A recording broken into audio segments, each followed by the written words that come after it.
Okay. Just let me play the game, please. Thank you.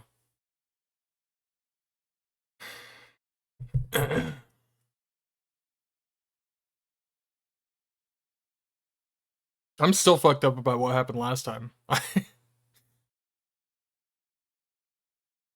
Last time that something that happened in one of these games like stuck with me for days like this. Like this has been living rent free in my head for since it happened. I'm still like the last time this happened was Remy, the explicit like horrifying description of her being tortured. That also stuck with me for a couple days. I don't know what like what determines which messed up shit sticks in my head and which ones don't. 'Cause there's been a lot more, you know. But that like that. Oh my god. I'm still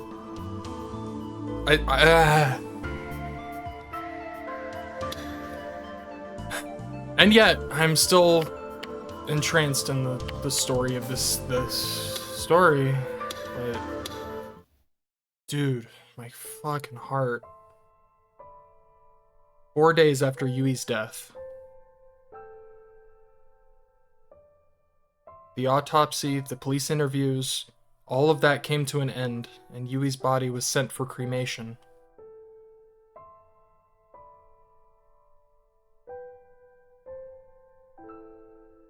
Her soul became thin, pure, white smoke and soared up to the heavens. Kurusu and I stood between the trees at the funeral home and watched it rise. 今の火葬場ってさ、フィルターとか通してクリーンな煙しか出さないんだってな。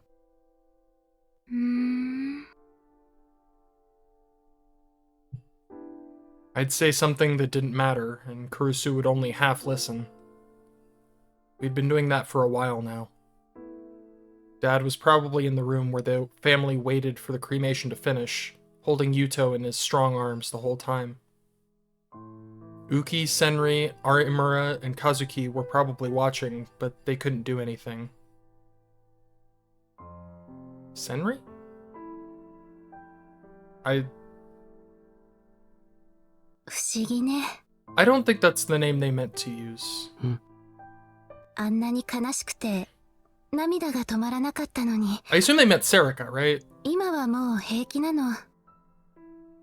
お葬式の費用のこととか、お墓をどうしようとか、そんなこと普通に考えてる。私ってきっと薄情なんだわ。Even as she spoke, she looked thin and frail from her suffering. There was a light, like a gray flame, in her eyes. I'd never seen her look like that before. いや、クルス以外にそういうのを仕切れる人がいないからだよ。父さんも気が抜けたみたいになっちゃってるし。そうかな。そうだよ。Besides, I'd already heard the muffled sobbing that came from Kurusu's room late at night.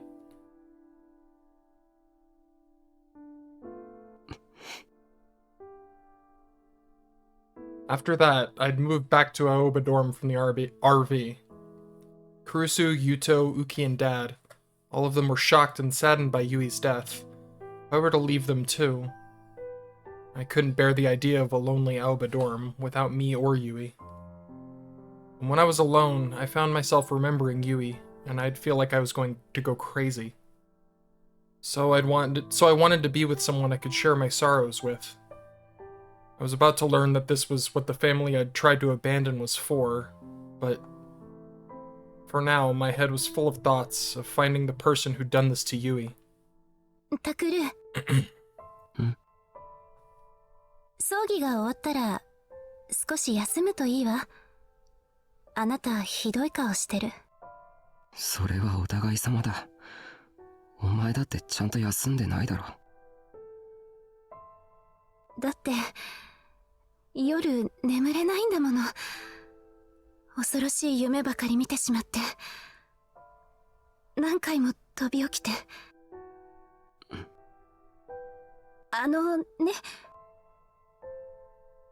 Urusu tightened her hands into small fists. 一晩だけでいいから、今度タクルの部屋で寝ちゃダメかな。え？ Of course not. I wanted to refuse instantly, but she looked so tired and kept telling me that she couldn't sleep by herself. I had no choice but to silently nod. When nothing was left of Yui but tiny white fragments, we used chopsticks to move her to the urn. Only after she'd lost most of her weight and fit inside the tiny urn did she finally attain a normal death. That was one weight off my shoulders. Jesus Christ. I didn't want her staying in that horrible state forever. Yuto was shaking the whole time he moved his sister's bones into the urn. But his eyes were empty, looking at nothing, and he wasn't screaming or crying. While Yui's classmates and teachers sobbed, he did his work mechanically, with shaking hands. When it was done, he turned his empty eyes once more on what was left of his sister.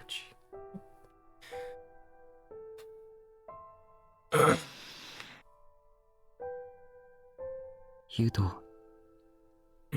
僕が必ず本当の犯人を見つけ出してやるからな。約束する。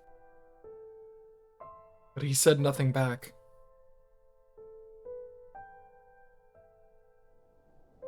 The funeral ended without incident. Uki and Dad took Yuto back home by taxi. Kurusu and I said our goodbyes to Serika, Arimura, and Kazuki, then headed for home. We were walking slowly. ユウト、大丈夫かな。クルスや父さんもいるし、何より山添がずっとそばについてるから。The loss of Yuto's sister had brought back his PTSD, to the point where he was just as bad as he'd been after the earthquake. He'd mostly lost the ability to speak. He'd become extremely afraid of the dark, and sometimes he would go into convulsions. He'd been given special permission to leave the house and attend Yui's funeral, but normally he wasn't even allowed to sleep in his room. Dad had decided to put him up in a room in Aoba Clinic. 不思議な巡り合わせだな。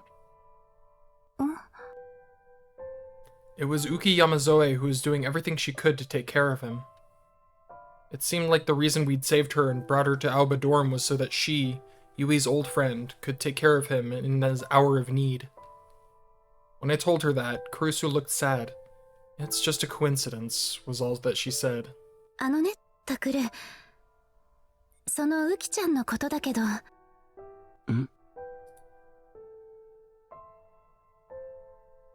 よかったらでいいんだけどね。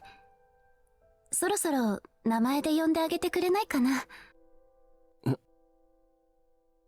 felt that pain in the back of my chest again. Around 6 months ago, I'd switched from calling her Nono to Kurusu, looking back. Wait, what? Alright. I switched to calling her Nono to Kurusu. Looking back, the reason was so stupid that just thinking about it got me mad. But part of me was stubborn, and part of me felt just a little too embarrassed, so I'd missed the chance to switch back. I knew that sometimes it made Kurusu sad.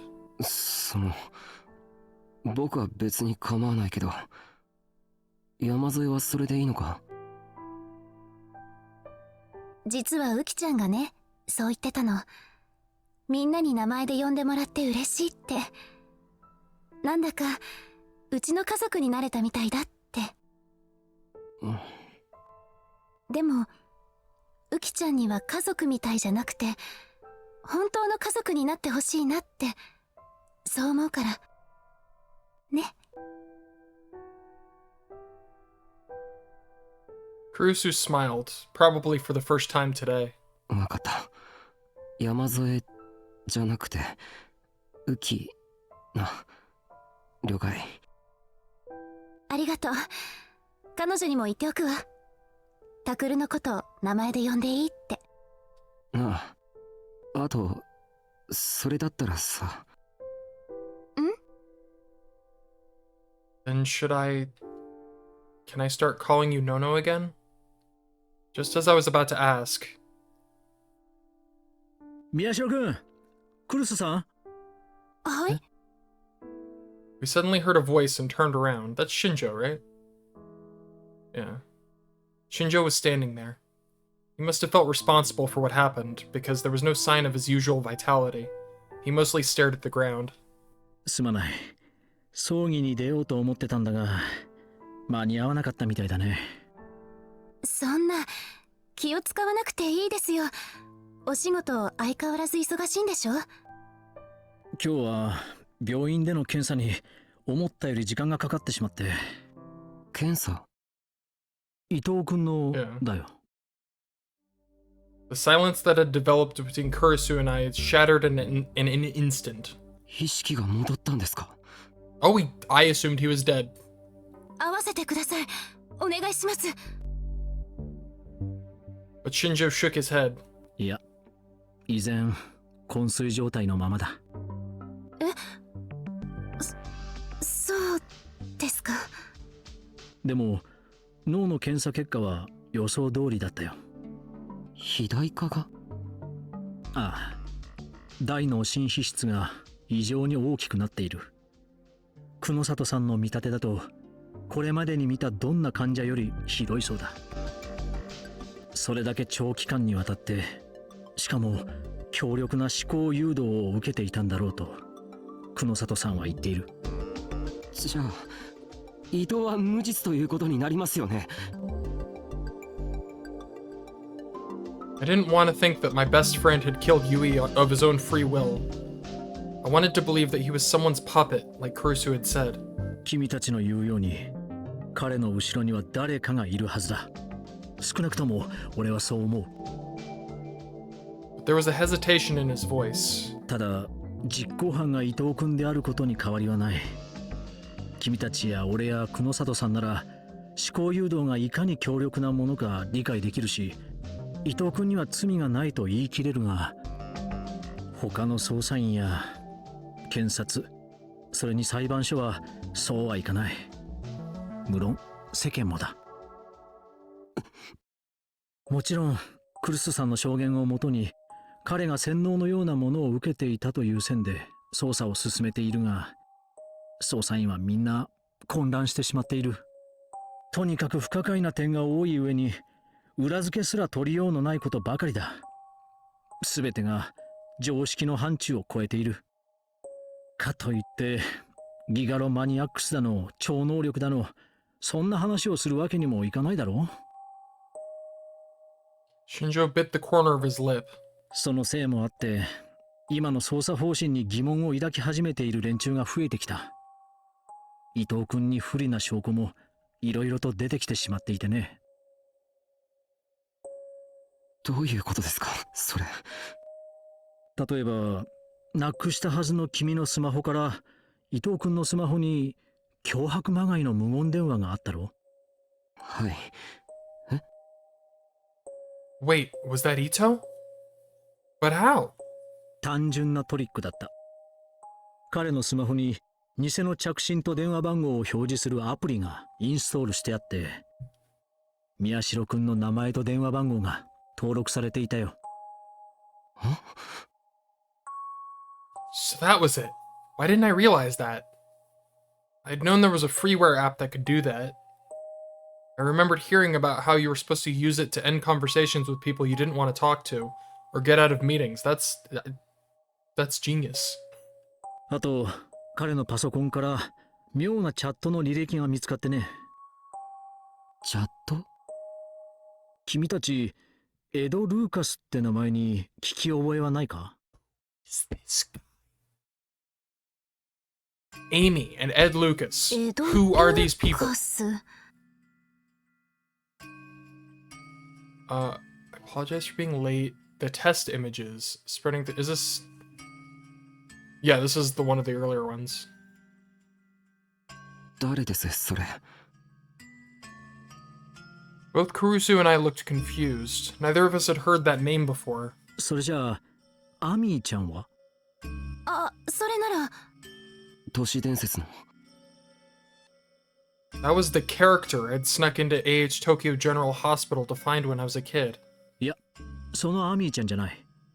伊藤君のパソコンを調べたら、そういうハンドルネームの2人が頻繁にチャットを行っていたんだ。エド・ルーカスというのが伊藤君だ。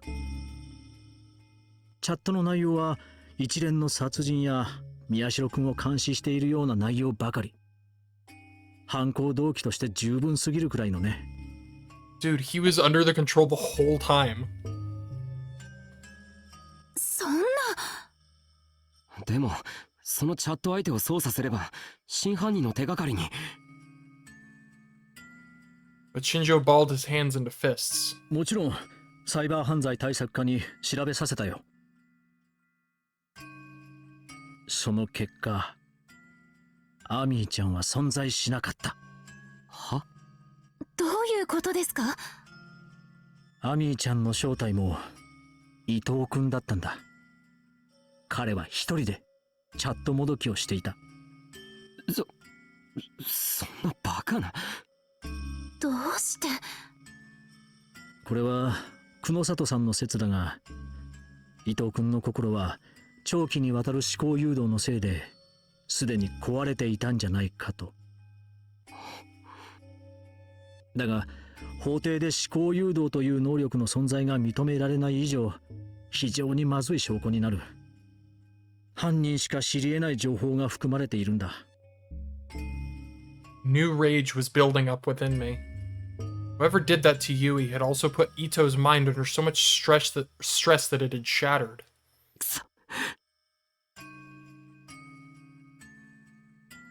I kicked a small rock at my feet. The rock collided with a nearby wall and split in two. 新庄さん、このままだと伊藤はどうなるんですか？その法律的に。まだわからない。未成年とはいえ事件が事件だけに。でも真犯人が逮捕されれば別ですよね。そうすれば伊藤の罪だって軽く。ダメだ。君は自分の身を守ることだけ考えろ。犯人なら俺が探す。 Ito must have realized what I was trying to say. I think they meant Shinjo, because he cut me off. 犯人を探すって一体どこをどう探すつもりなんですか？それに犯人が分かっても気軽マニアックス相手に新庄さんに何ができるんです？これまで結局何もできてないじゃないですか。そんなだからユイや伊藤は。 This wasn't fair. I knew it wasn't fair, but I was so frustrated and angry that I couldn't stop myself. タクル。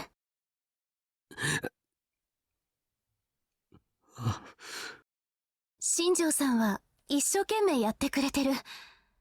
責めるのは違うわ。I looked at Shinjo's face, then looked away. He had the same pained look on his face that we'd had a moment ago. すみません。つい。いや、君の言う通りだ。俺は君たちにどう謝罪していいのか未だにわからないけれど、頼むから命を危険にさらすような真似はしないでくれ。特に宮代君、11月4日に何かしようと考えているのなら。11月4日？ニュージェネレーションの狂気、最後の事件の日ですよね。となればその日に真犯人は必ず動く。 Shinjo's expression became even more pained. だから宮代君ダメか。He must have seen how strong my resolve was, because he turned towards Kurusu. クルスさん、はい。どうやら俺から頼んでも無駄らしい。宮代君がおかしなことをしないよう見張っててくれないか。俺はこれ以上犠牲者を出したくない。Kurusu quietly nodded. わかりました。11月4日が過ぎるまで、タクルには危険なことをさせないよう注意しておきます。クルス。 Something seemed strange about what she'd said, so I turned to look. But she had already bowed to Shinjo and started walking toward Aoba dorm. We've settled on fictional young girl. Oh my god, I hate this more than I've ever hated anything. Like, oh god, I hate this so much. It's like, it's so much more real with a character that we, like, know and care about. Oh god. That's from the law Tokyo passed banning depictions of sex between fictional youths in anime and manga, right? But that was like, what, 5 or 6 years ago? Does anybody even remember it? It's better than well done for a chick who got burnt to death. Fictional under... Jesus Christ. So they went with well done for the burned one. Yeah, that is pretty uninspired. I hate this! Little Yui the underage girl, huh? Oh my god, I don't want to read this shit.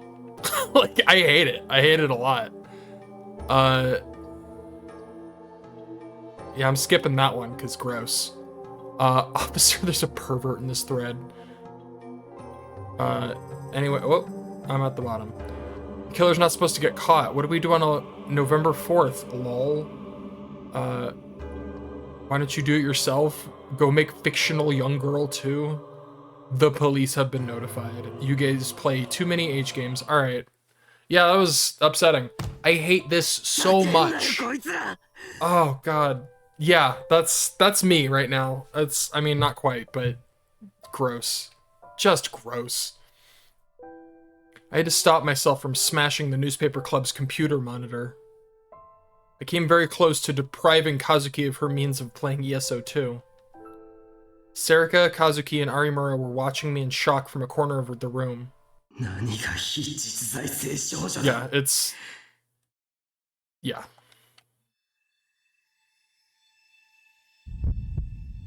Yui died like that. So what the fuck are you doing, playing around like this is some kind of game? Taku? 大丈夫? Serika's worried voice brought me back to reality. My hands were red from where I'd slammed them on the desk, and they stung. They might swell up soon. みんなごめん。 I glanced one last time at the @channel comments, then closed the browser. だから今朝警告したんですよ。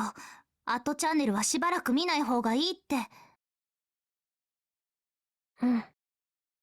いや、ネット上に何か情報がないか探してて、つい。Dude, the internet fucking sucks. Like, the internet's awful. I never should have looked at the nest of self-proclaimed right-siders. They were nothing but idiots being cleverly manipulated by paid professionals. いや、それは以前の僕も同じだったのか。 I'd been one of them too, at least up until Revolving Dead. But as I started to become part of the murders, I began to realize how irresponsible and insensitive the information disseminated on the internet was, and how awful real life could be. It was karma. I'd once been proud of my status as a right-sider, but now the whole thing felt like a punishment. もう見ちゃったんなら言っときますけどね。伊藤先輩の個人情報も出ちゃってますよ。連続殺人犯かどうかって話になってます。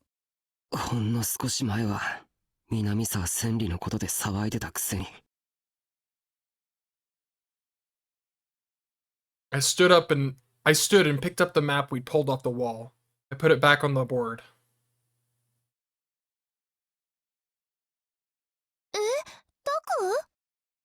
どうするんです？もう一度これまでの情報をチェックして見落としていることがないか調べてやる。そこに真犯人につながるヒントがあるかもしれない。 Whoever did that to Yui, I wasn't letting them get away. I'd find them, and then I'd... それならクルス先輩も呼んできましょうか。いや、あいつは生徒会の仕事に専念するって言ってた。何でもいいから忙しく働いていたいって。そうしてないとユイのことを思い出してしまうからって。そうですか。For some reason, Arimura looked suspicious for a second. It would take a while for me to figure out what her expression meant. At the time, I didn't really think anything of it. 最初の事件、こっちみんなと That's 2番目の foreboding. 事件、オトモレタについては僕は直接関わっていない。だから保留にしておくとして、3番目の事件、回転デッド、ここからが本題だ。私と初めて会ったのもこの時でしたね。ああ。で、あの事件で何か見落としがなかったかずっと考えてたんだけど、それほど重要じゃないと思って放っておいたことがあったんだ。覚えてないか、尾上。何？ Oh god, do I remember? I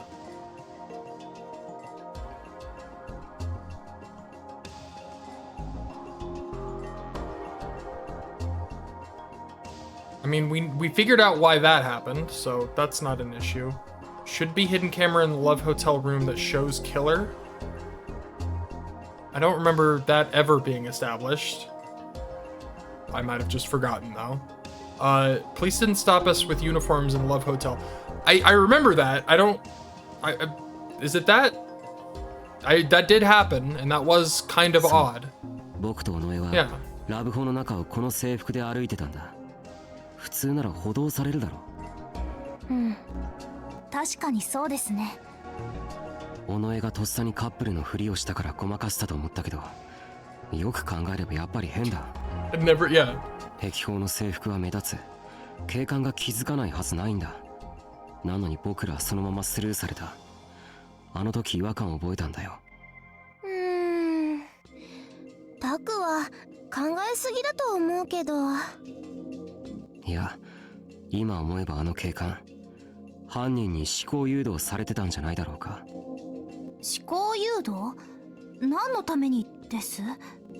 僕らを有村たちのいる殺人現場へ導くためとか。だからなぜそんな必要が？それはまだわからない。後でもう一度考えてみる。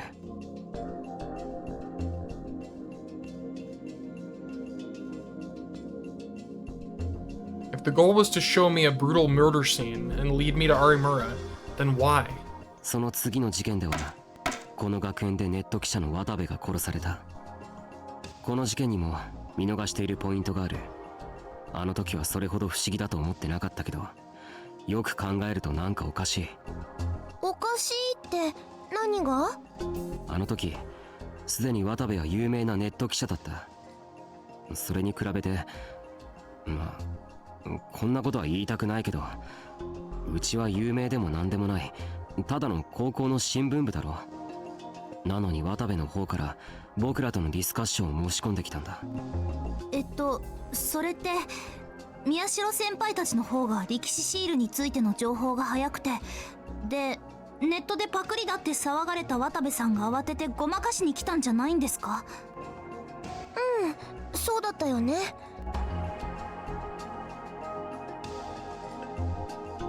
ほらな、やっぱり変だ。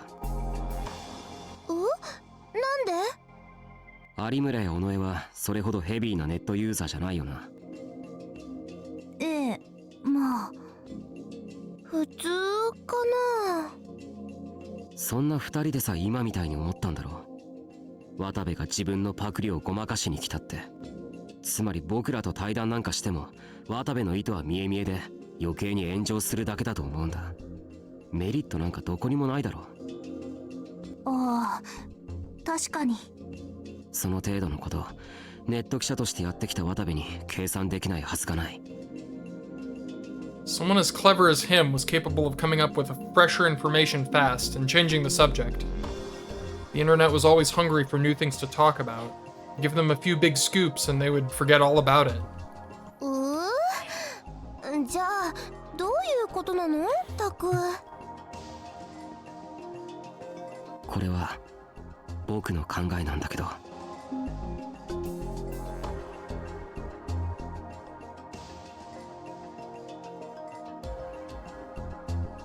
To buy a song. Watabe was mind controlled before the festival and could not make good decisions. I'm going to apologize for what he did at the interview. That doesn't make any sense.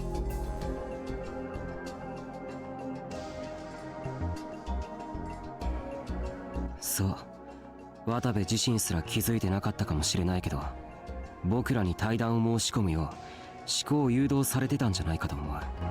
そしてみんなの注目を集めたところで殺された。でも宮代先輩、ラブホの件もそうですけど、やっぱり動機が分かりません。犯人は何がしたかったんです？動機か。Arimura was right. What was the point of making Watabe do that? What was their hidden goal? 分かった。この事件についてももう少し考えてみる。I put a note about Watabe up on the board. ちなみに渡部の体内から出てきたシールはみんな偽物の力士シールだったことが分かってる。どうして本物を使わなかったのかな？それは多分犯人も能力者だからだろう。The sumo stickers, aka the 11th Rorschach, had a terrible effect on the minds of psychics. Using real sumo stickers to kill Watabe would pose a serious risk to them as well. 犯行現場で犯人自身が誤って精神汚染を受けたりすれば、僕や有村と同じように身動きが取れなくなってしまう。そうなったら逃げることができなくなるからな。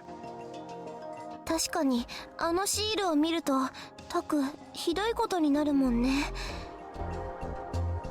Arimura nodded several times, frowning. 本当に嫌ですよね、あれ。なんていうのか、悪夢みたいな妄想がどんどん心の中に広がってきて、そのうちそれが妄想なのか現実なのか分かんなくなって。そうだな。あの夜のことを覚えてるか、有村。あの夜？僕と有村がパイロキネシスとハイダリコに襲われた時のことだ。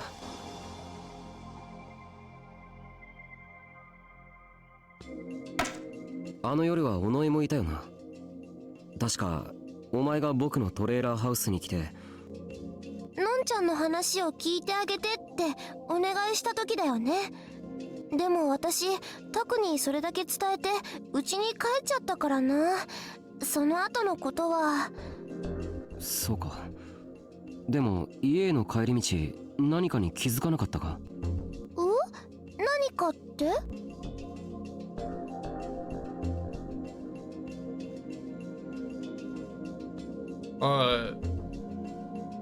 ？There were suddenly more sumo stickers around the park and city.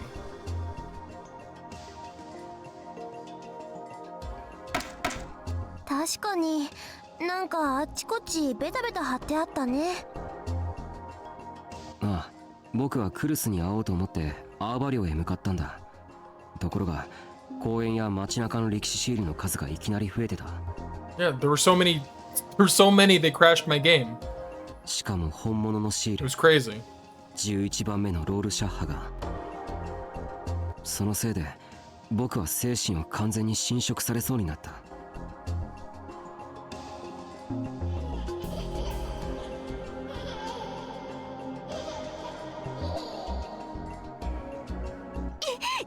I'm gonna be honest, that being reminded of that, I'm just gonna make a save just in case. I don't expect the game to crash again, but you know, it might. Arimura seems to remember what had happened. She gave a little scream and hugged herself tight.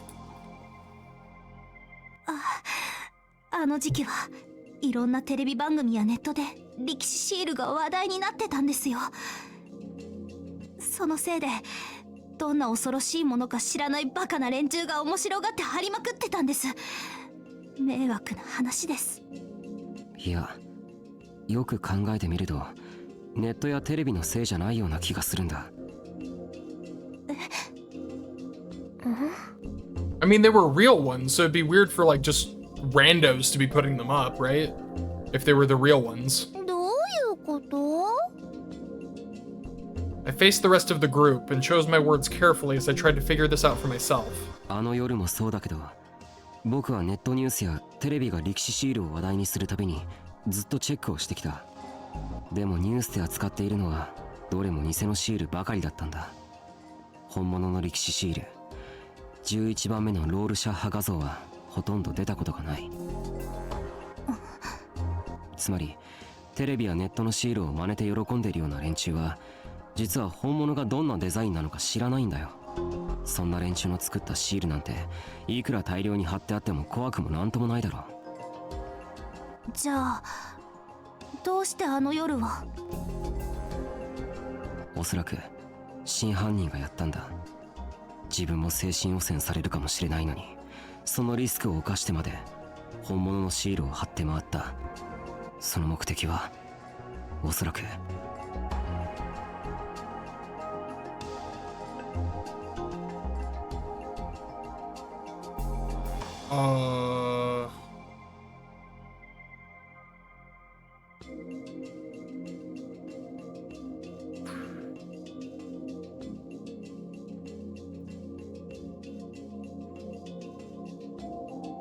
I feel like that this doesn't make sense. It's gotta be this, right? I mean, that wouldn't make much sense, because, yeah, that it's gotta be the. Yeah, I know. So it's gotta be the.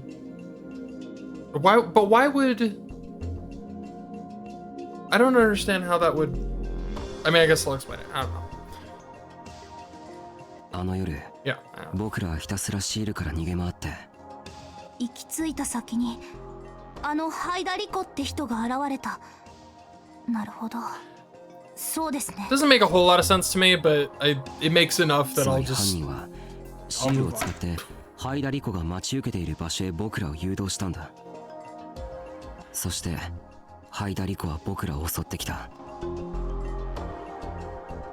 でも考えてみるとあの人も伊藤先輩と同じだったんですね。思考を操られて犯人役をやらされただけ。かわいそうだね。ああ、僕らは真犯人に完全にはめられて彼女を南沢千里だと思い込んでしまった。 Killer even went through the trouble of preparing fake evidence. 証拠か。僕たちがハイダリコを南沢千里だと完全に信じ込んでしまったのか。 ID card, right? Had Senri Minamisawa's ID card.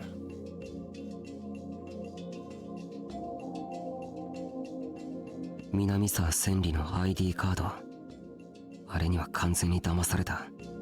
でもなんで彼女があのカードを持ってたんでしょうね。その理由が全くわからない。完全に謎のままだ。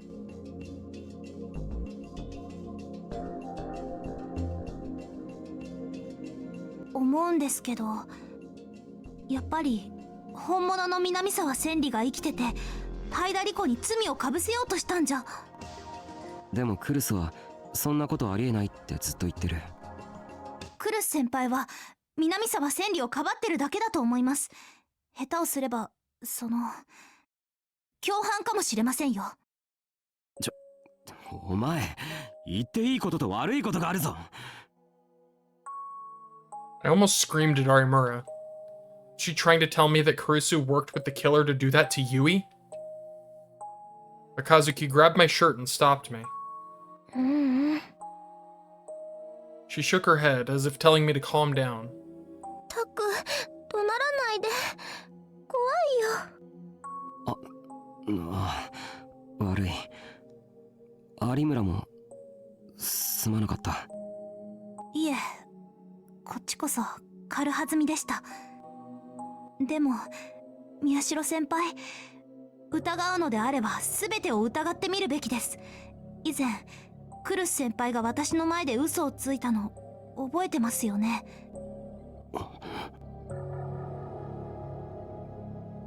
She was right.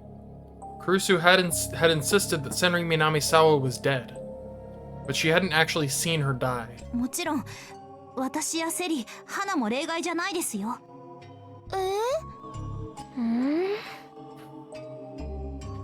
そんなこと言い出したら誰も信用できないじゃないか。伊藤先輩の事件を考えればそのくらい用心した方がいいという話です。 I hate that makes a lot of, like, she's not wrong. That sucks. Trust no one. 私結構好きだったんですよ、伊藤先輩。もちろんラブとかじゃないですけど、あんなに言葉がまっすぐで裏表がなくて、たとえ嘘をついてもバレバレで、その嘘だって誰かを傷つけるような悪い嘘じゃなかったし、すごくいい人だなって感じてました。だから今初めて思ってます。自分の能力をもっとちゃんと使えばよかったって。有村。ひなちゃん。これまで私ずっと後悔してたんです。こんな能力が欲しいなんて思ってしまったこと。結局人の言葉の裏表なんて知らない方が幸せだったから。でも今はもっと後悔してます。私が能力をちゃんと活かしていれば、多分伊藤先輩の言葉がどこかおかしいことに気づくことができたはずです。そうしたらゆいさんだってあんなことには。Rimura's eyes looked so sad. いや、違う。有村のせいじゃない。I sighed a little and moved away from the map. そろそろ昼休みも終わりだ。このくらいにしとこう。あと、しばらく新聞部の活動は休止にする。涌井先生にそう言われてるし、放課後も集まらなくていいから。そっか。仕方ないですね。あ、でも和樹は別に演奏とかプレイしに来ても構わないからな。部室の鍵はいつでも開けとく。I forced myself to smile, but Kazuki softly lowered her eyes as if to say no. The sun set early in late autumn. Just like I'd said over lunch, there was no club meeting that day. I had a short conversation with Sarika, and then headed straight for Aoba dorm. Even so, it was already starting to get dark, and it was easy to imagine some hidden attacker lurking in the shadows. But there was more than just fear inside me now. Of course, I was afraid of the murderer. I was afraid of being killed in some horrible way, and of dying in incredible pain.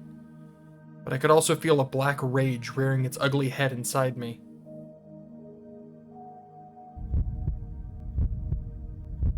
You're going to pay for what you did to Yui.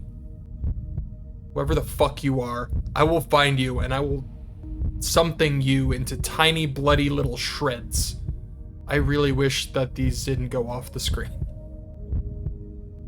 Those feelings grew inside me with each passing moment. Now I'm actually genuinely curious what it said. Will it tell me? Tear you. That makes sense. ああ、君、宮代拓君だね。 these motherfuckers. 悪いけど、ちょっと話を聞かせてくれないかな。 These vultures! 君が第一発見者なんだよね。最初に見たときどんな気持ちだった？ Get lost. The media was still camped out around Aoba dorm. Actually, because of what had happened with Yui, there were more of them than ever. And now that we were victims, in their minds, that made them our self-appointed heroic defenders. They'd gotten even bolder. 犯人は君の親友だって噂だけど本当なの？すごいショックだよね。どうやって謝罪してほしい？友達はなんでこんなことをしたと思う？何か悩んでいたとか心当たりはないかな？うるさい。お前ら全員ユイと同じにしてやろうか。 Jesus Christ. Oh boy. Computer. Behave yourself.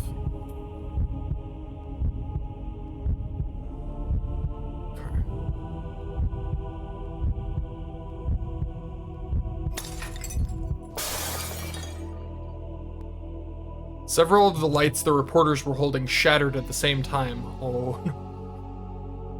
This aspect does scare me a little bit. He gets a little Vader, you know.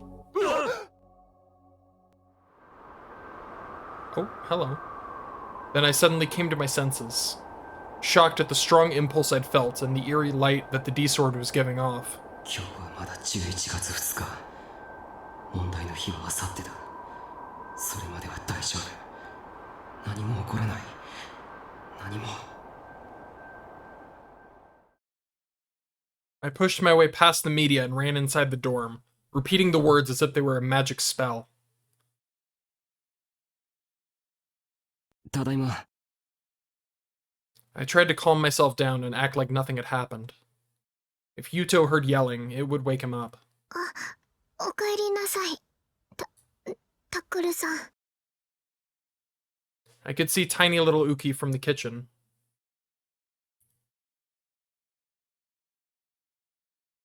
We still weren't used to calling each other by our first names. 晩ご飯もうすぐできますから。ありがとう。 None of us, including Dad, really wanted to eat anything, but she made dinner every night anyway. That was her own way of struggling against the sadness, I thought. 父さんとクルスは？先生は警察です。ゆいさんのことで。そっか。ののさんは診察室でゆうとくんの看病を。うん。なあ、ウキ。はい。今日はまだいいけど、あさって11月4日はそうやって一人になっちゃ絶対にダメだ。みんなと一緒にいること。あと、誰に誘われても絶対に外へ出ないこと。いいな。それはタクルさんでもですか？ああ、そうだ。誰も信用しちゃダメだ。I remembered what Arimura had said, and my heart ached a little. Uki mumbled to herself for a moment, seemingly considering my words. Then she nodded. ちょっとユウトの様子を見てくる。じゃあ、ののさんにもご飯だって伝えてください。ゆうとくんのお世話は私が交代しますから。わかった。I left the dining room and quietly went down the stairs to the clinic. When I opened the door, Yuto was lying on the bed and looking up at the ceiling. He was showing more emotion than he had been right after it happened, and he would answer you when you spoke to him now. But he was being given strong psychotropics and spent most of his time asleep or barely alert. Psychotropics? ユウト。ああ、おかえりなさい。どうだ、具合は。うん、よくなったよ。もう平気。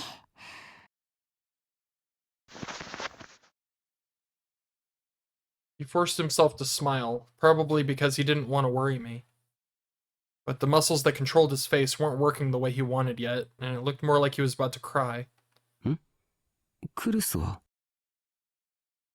I looked around and didn't see her near the bed.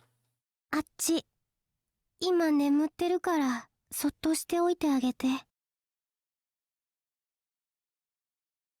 I found her at the desk where Dad kept his work computer. She was face down on the desk, with her long hair covering the top half of her body. Her breathing was gentle and rhythmic. The computer was still on. She must have fallen asleep while working on it. のの姉ちゃん、あんまり寝てないみたいなんだ。僕の世話だけじゃなくて生徒会のお仕事とかいっぱいあるみたいで、ずっとパソコンに向かってるし、僕ならもう大丈夫って言ってるのに。大丈夫かどうか診断するのは父さんだろ。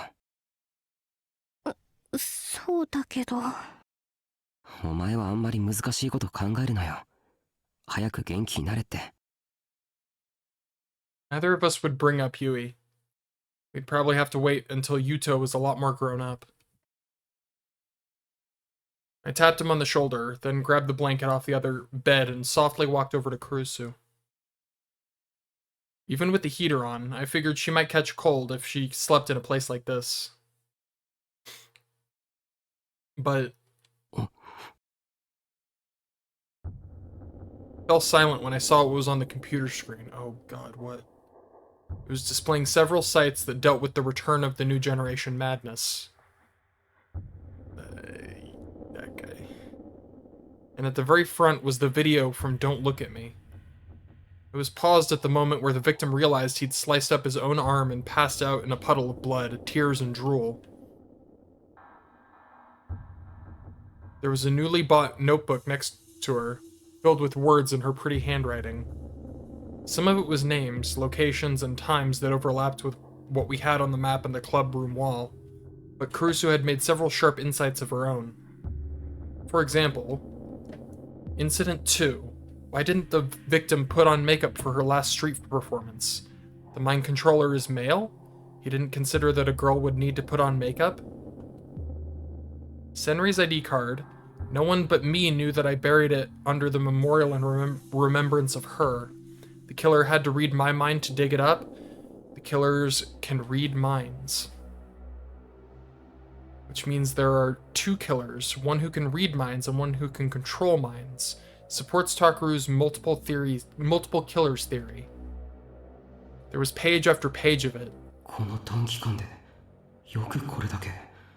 Be sharp?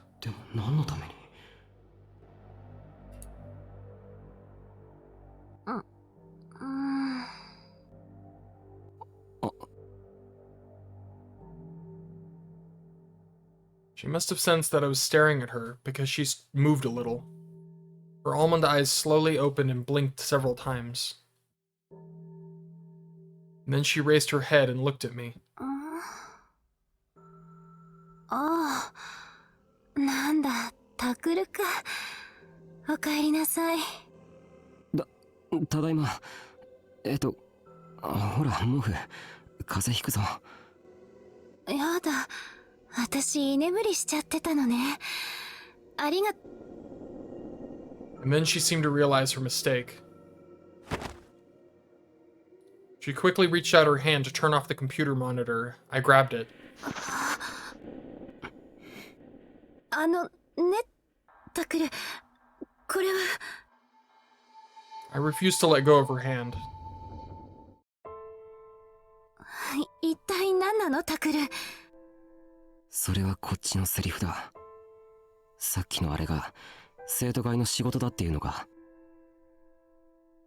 Kurusu flinched a little. This was the exact opposite of how things usually went between us. It was always me who did the flinching. そうだけど。そんなわけあるかよ。痛いから、いい加減手離して。 But I kept holding on and glaring at her a little. At first, she squirmed a little, but eventually her naturally strong will won out, and she glared right back at me. I don't know how long we stayed like that, but surprisingly, it was Kurusu who gave up first. She silently put her other hand on top of mine. ごめんなさい。だから、話して。 I relaxed my grip a little and shook her hand away. なんで一人であんなことしてんだよ。まさか自分一人だけで真犯人を探そうなんて思ってないよな。誰も巻き込まないようにとか。それは。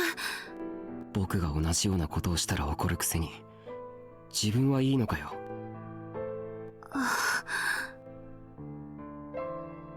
自分はいいのかよ。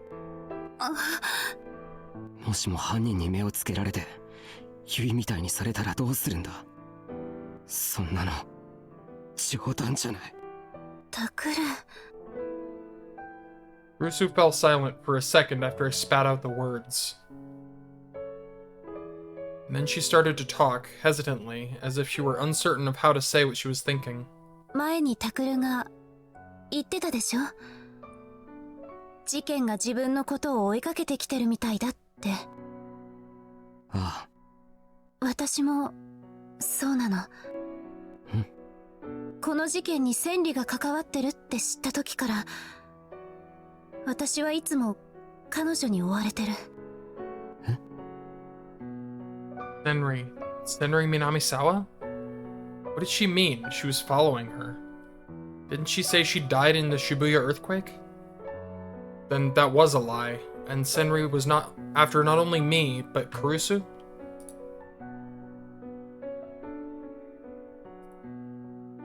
She must have sensed my confusion, because Kurusu shook her head. 千里は地震で死んだわ。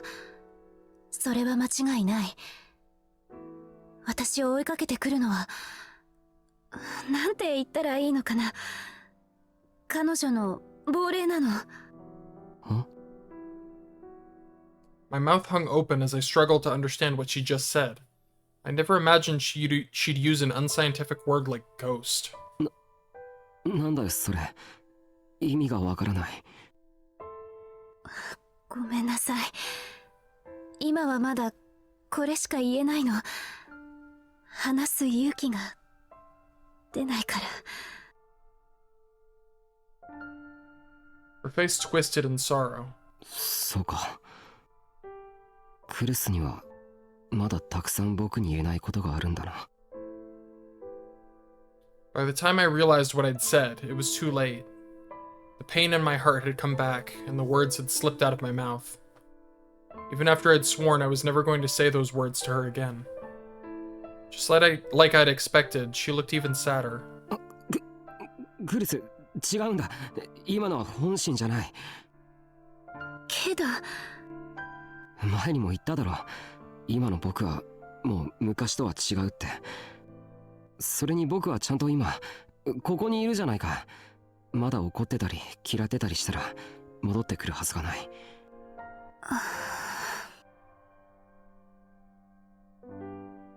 Kurusu sat down on the bed, exhausted. I suddenly realized that Yuto had left. It was dinner time after all, and he'd probably thought the two of us wanted to be alone. There was a long, long silence after that. Neither Kurusu nor I said a word, and we just stared at the different spots in the room. And eventually Kurusu started to talk. いつかタクルにだけは私が言えないでいること、何もかも全部話したいと思ってる。そのせいでまた嫌われちゃうかもしれないけど、それでも構わない。その時はちゃんと最後まで聞いてくれる？ありがとう。And finally, she smiled. It was a weak smile, which looked as though it could fade at any second. ねえ、タクル。覚えてる？地震の後、昏睡から目を覚ました日のこと。あの時は頭がぼーっとしててあんまり。でも最初に見たのがクルスの泣き顔だったことだけははっきり覚えてるよ。そう。今考えると不思議だな。お前なんで泣いてたんだ？嬉しかったからよ。目を覚ましてくれて。どうして？あの時の僕とクルスはまだ赤の他人だったの？タクルはそうだったかもしれないけど、私はタクルのことを1年以上ずっと面倒見てきたのよ。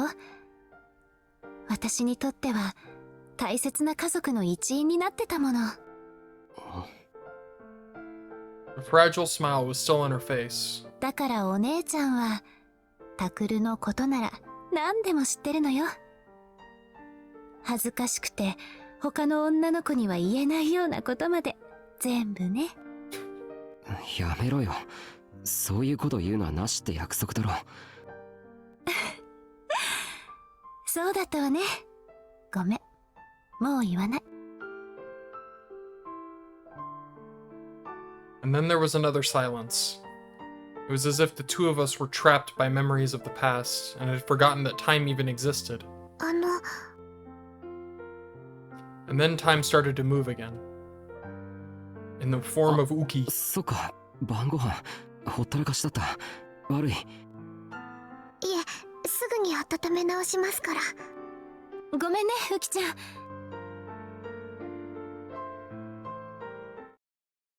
Uki may or may not have been able to tell what was going on between us, but she left for the upstairs dorm without another word.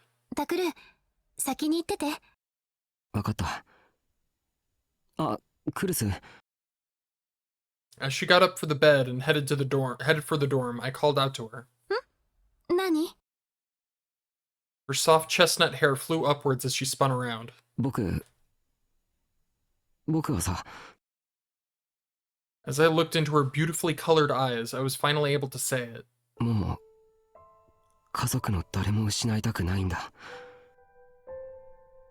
How long had it been since I'd called Kurusu a part of my family? Her eyes went wide for a moment, and then suddenly she started to cry. タクル。だから本当に頼む。やめてくれ。一人で犯人探しなんて危険なこと。もしもお前まであんなことにユイみたいなことになったら。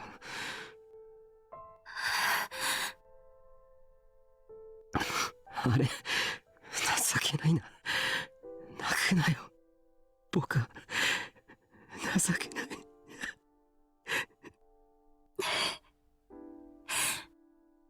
わかった。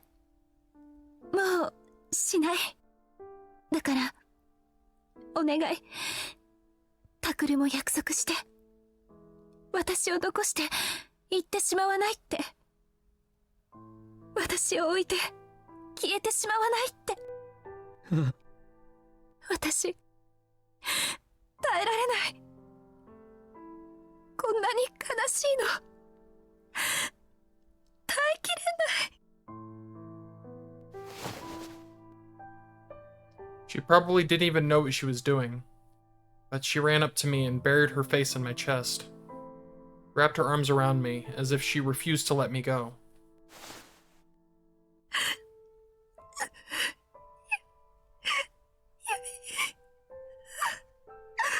And cried for a long, long time, calling out Yui's name in a tiny voice. クルス。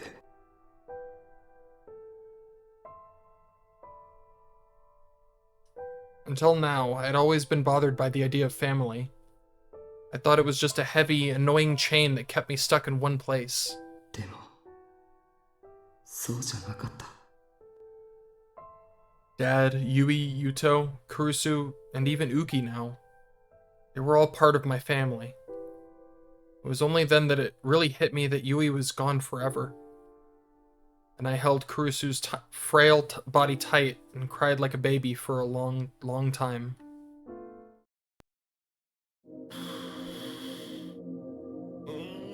My heart. My heart, dude. November 3rd. I'm okay. School was empty since it had closed for Culture Day. Of course, no one from the newspaper club was there, and the room was empty and quiet. I'd been there alone since lunchtime. I wasn't sure how many hours I'd been staring at this map, looking for a clue that pointed toward the real killer. I had until tonight. Once it was past midnight, November 4th would be here. And then the final return of the New Generation Madness murder could occur at any time. The killer was probably getting ready right now.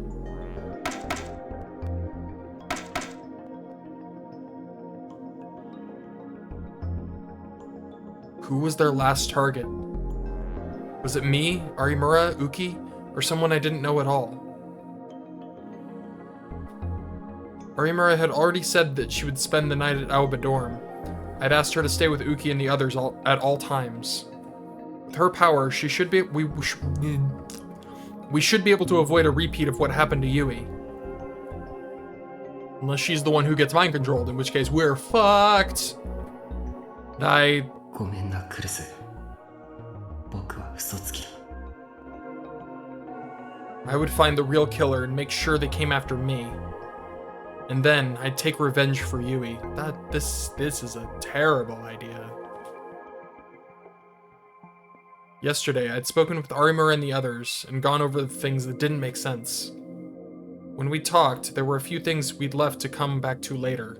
まず3番目の事件、回転デッド。 Why did the policeman ignore us when he saw us inside the Love Hotel wearing Hekiho uniforms? The answer was probably what I'd initially thought, that the officer was being mind-controlled. The only reason I could think of was that the killer wanted me to be at the scene, but I couldn't figure out why. なら逆に考えてみたらどうだ。 What if I hadn't gone there? Why would that cause a problem for them?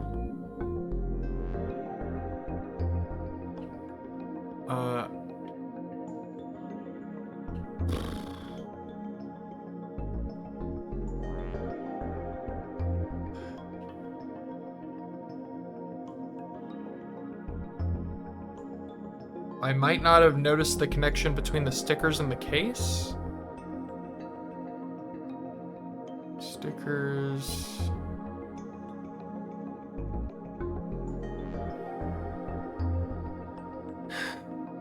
I'm actually not sure. This is one where I don't... It's not just a matter of remembering what happened. I actually have to, like, think. Alright.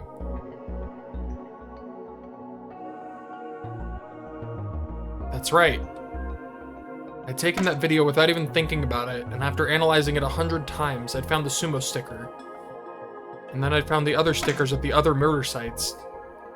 Then I made a video connecting the murders to the sumo stickers and uploaded it to the internet. Because of that video, our minor little newspaper club site had gotten an incredible number of hits.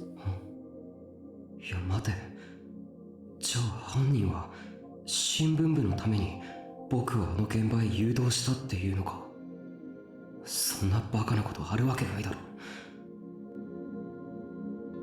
I frowned and crumpled up the paper where I'd written newspaper club site hits and threw it in the trash. And then I glared at the map again. I looked at the next note that we'd marked to come back to. 4番目の事件、ゴッツァンデスの渡部についてか。 The real reason that our site had gotten so many hits was that Watabe, the famous internet journalist, had gotten involved. That's why he decided to hold an interview with us, but just like I'd said yesterday, I couldn't figure out why. The interview would have done nothing but fuel the flame war. So I'd guessed that Watabe had already been under the control of the killer. 待てよ。ということは、渡部とは逆に犯人にとっては僕らのディスカッションにメリットがあったということにならないか。 Who stood to gain by having Watabe come to Hekiho? The newspaper club, right?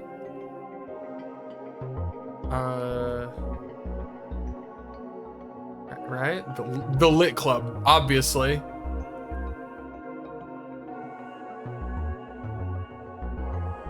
そうだ。最大のメリットがあるのは僕ら新聞部じゃないか。 I glanced at the paper I'd just thrown in the trash that read newspaper club site hits. We were already kind of famous because of the video we'd uploaded about the sumo stickers. The arrival of Watabe, the famous reporter, only increased that. And then, just as the discussion was about to start, Watabe had become a victim of the return of the new generation madness. Talk about sensational. まるで僕らの新聞部を有名にしようとしてるみたいだ。どうして犯人はそんなこと。 And after that, the newspaper club got deeper and deeper into the case. And then the case became more than just something we reported on. We went through things that no high school newspaper club would ever experience, and felt excitement, terror, and surprise. 新聞部は完全にもてあそばれてる。 Part of that was the attack on me and Arimura by the pyrokinetic. Even then, the killer had shown signs of toying with us. あの時、僕らを襲ったパイロキネシスの正体は南沢千里じゃなくハイダリコという他人だった。 But the killer had Senri Minamisawa's ID card. That was what had fooled us, and had also sent the case off in the wrong direction. でも、あの ID カードの謎だけは昨べようやく解けた。 Because I'd seen this about Senri Minamisawa's ID card in Kursu's notes. Kursu put ID card under memorial, but killer read her mind and dug it up. That's right. This is what it said in Kursu's notes. Senri's ID card. No one but me knew that I buried it under the memorial in remembrance of her. Killer had to read my mind to dig it up. Killers can read minds. It was safe to assume that she was right, and the killer had read her mind to take the ID card from the memorial.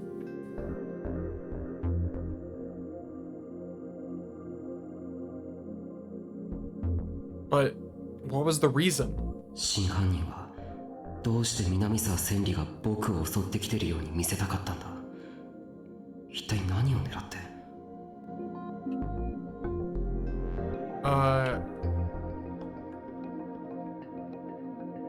Tried to terrify me by bringing up my past trauma. Like, you know, but why?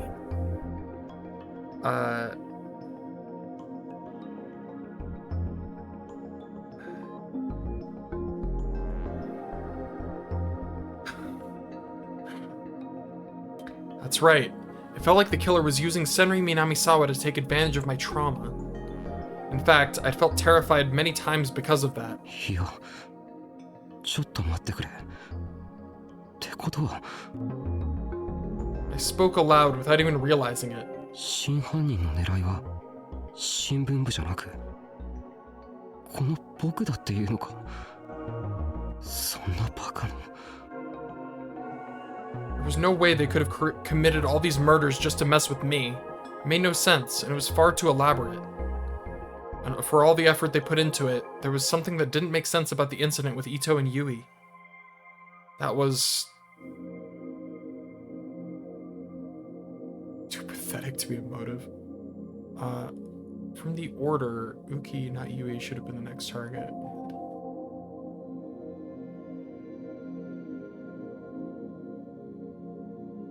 It makes no sense to turn Ito into killer if motive is vengeance. He didn't know her.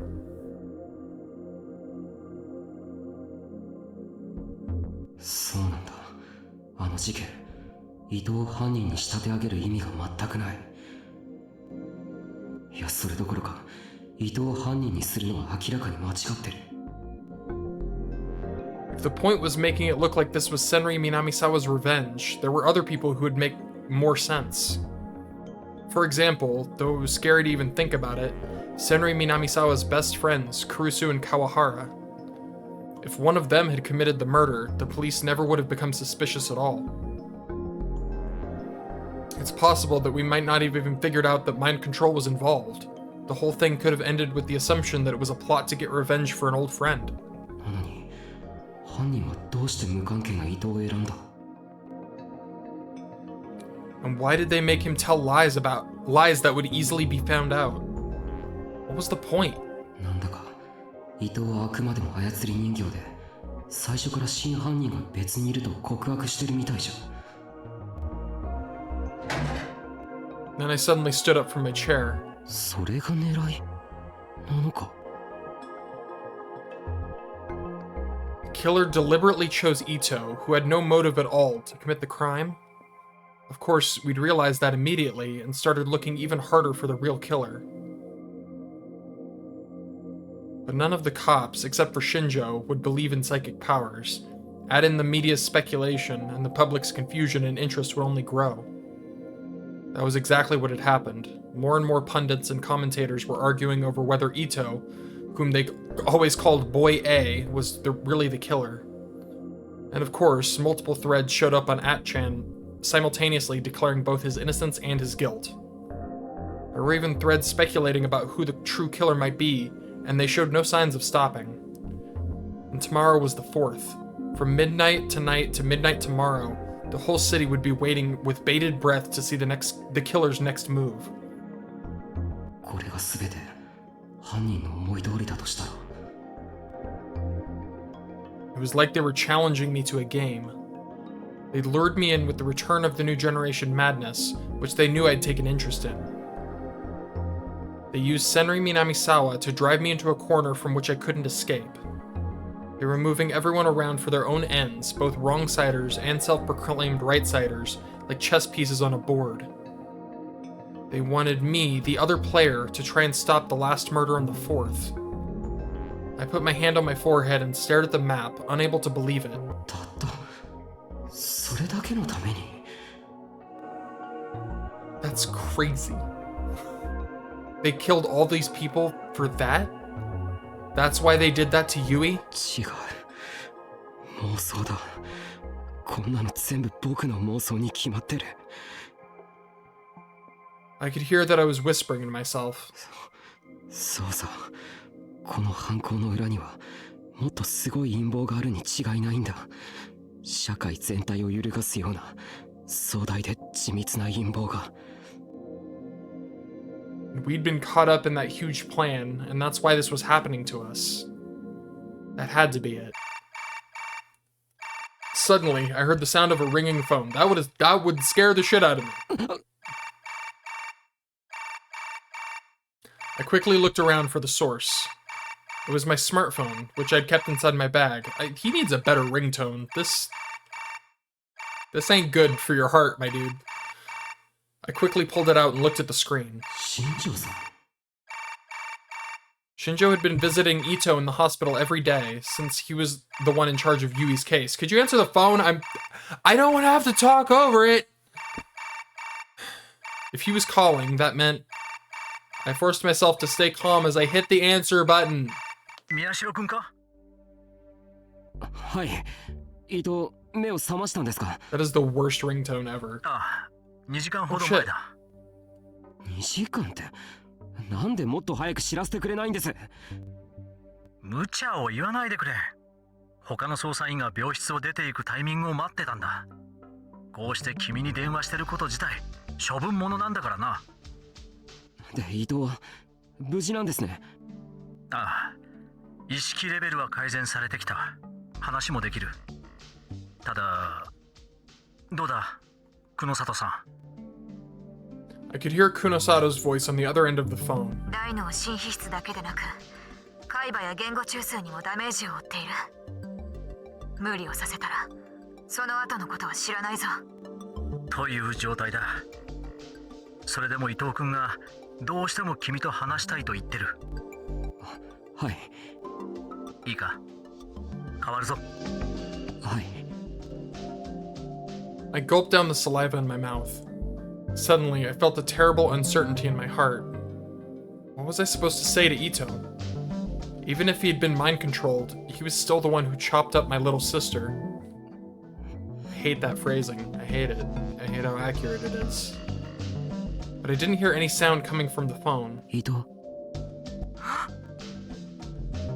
I heard the sound of a deep breath on the other side of the phone. 伊藤大丈夫か In the end, that was all I could say. 宮代あ僕だ許して許してくれ頼む何俺はゆいちゃんのこと殺すいいそれ以上言わなくていい I tried to cut him off, but he ignored me and started crying. でもゆいちゃんはお前の大事な妹じゃないかなのに俺がこの手で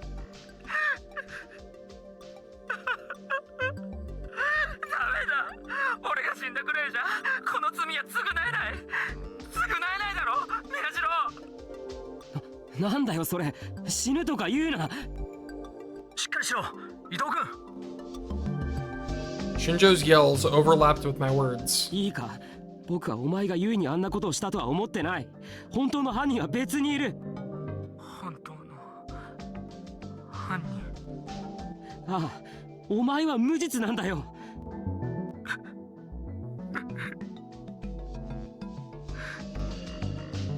何でもいい、思い出してくれ。お前誰かに何かされたんだよな。なあ。誰かに何か。そうだ、お前に思考誘導をかけたやつは誰なんだ。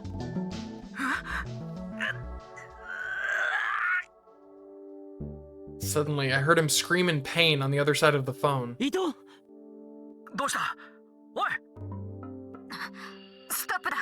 やめさせろ。脳波がおかしい。何？思考誘導が残ってる。情報を引き出せないようにしてあるぞ。これは。このままだと海馬をやられる。聞こえたか宮代君。終わりだ。切るぞ。待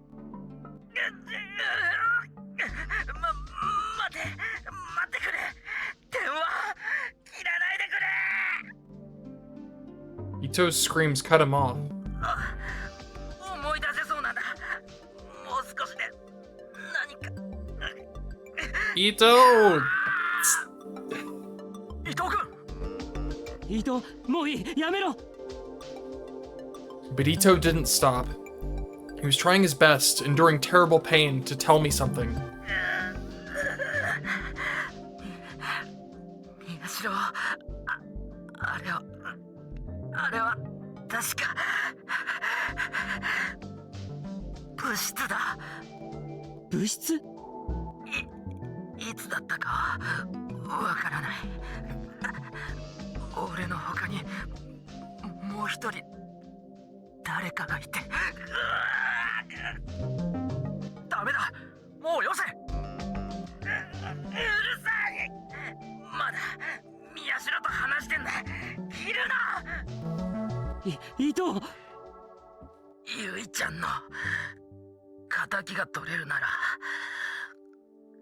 こんな頭どうなったっていい。 Even from here, I could sense his incredible determination. 聞いてるか宮代。ああ、聞いてる。そいつとしばらく話してて、そしたら、そうだ、いきなりスマホでお前の写真を見せてきたんだ。僕の写真？あれはどんな写真だったか。でも驚いたのは覚えてる。なんで驚いたのか。そうだ、宮代が楽しそうにしてたんだ。青葉寮の人たちとあんな宮代初めて見たから。 So it's the person who picked up his phone. Picture from Alba Dorm? What was he talking about? There were no photos like that. それで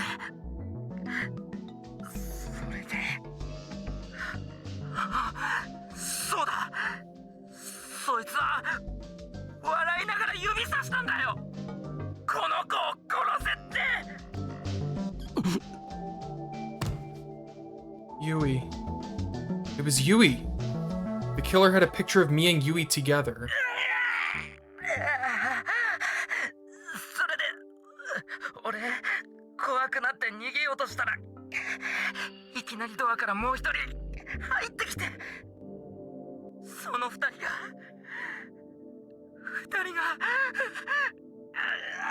やめてくれ、何すんだよ、やめろ。伊藤、伊藤。おい伊藤君。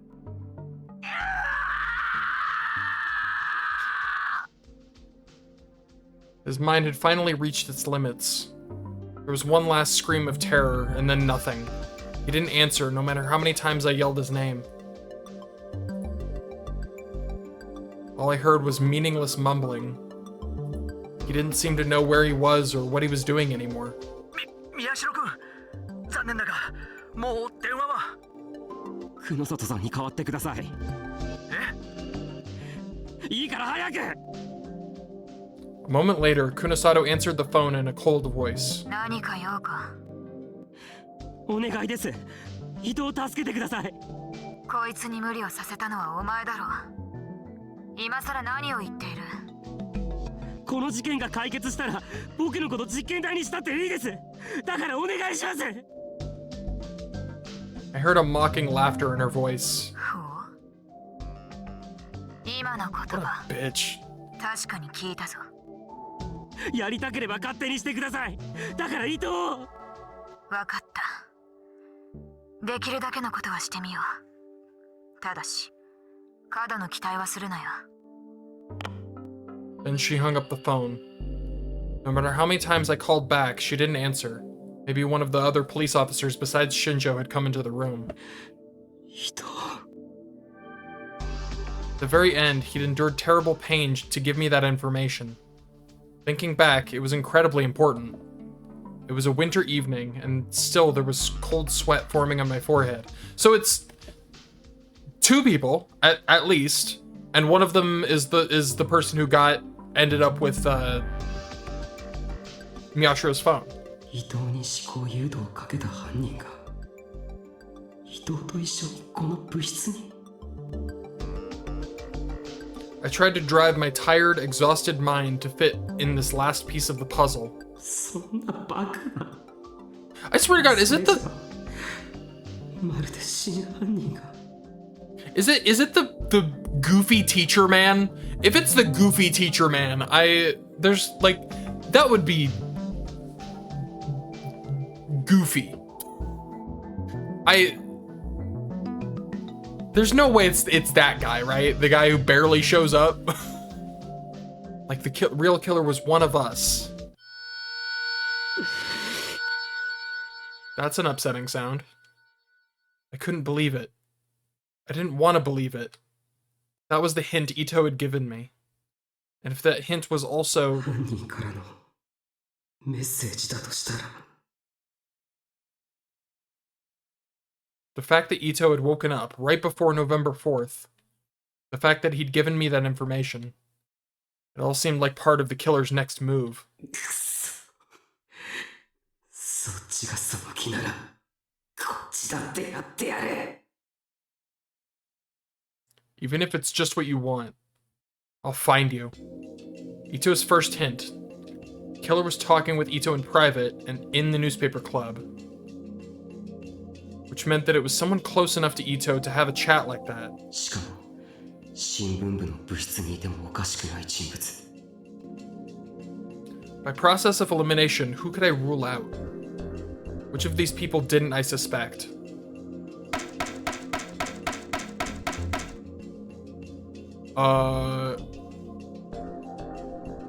You. It was probably safe to take Shinjo off the list of suspects. Ito and Shinjo had only met after I'd gotten the call. Yeah, it was safe to rule him out. I swear to God, if it's the fucking teacher. You? I only met Kunosato. That's right, it was after Ito had faked the call.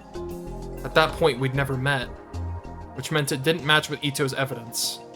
I could eliminate her.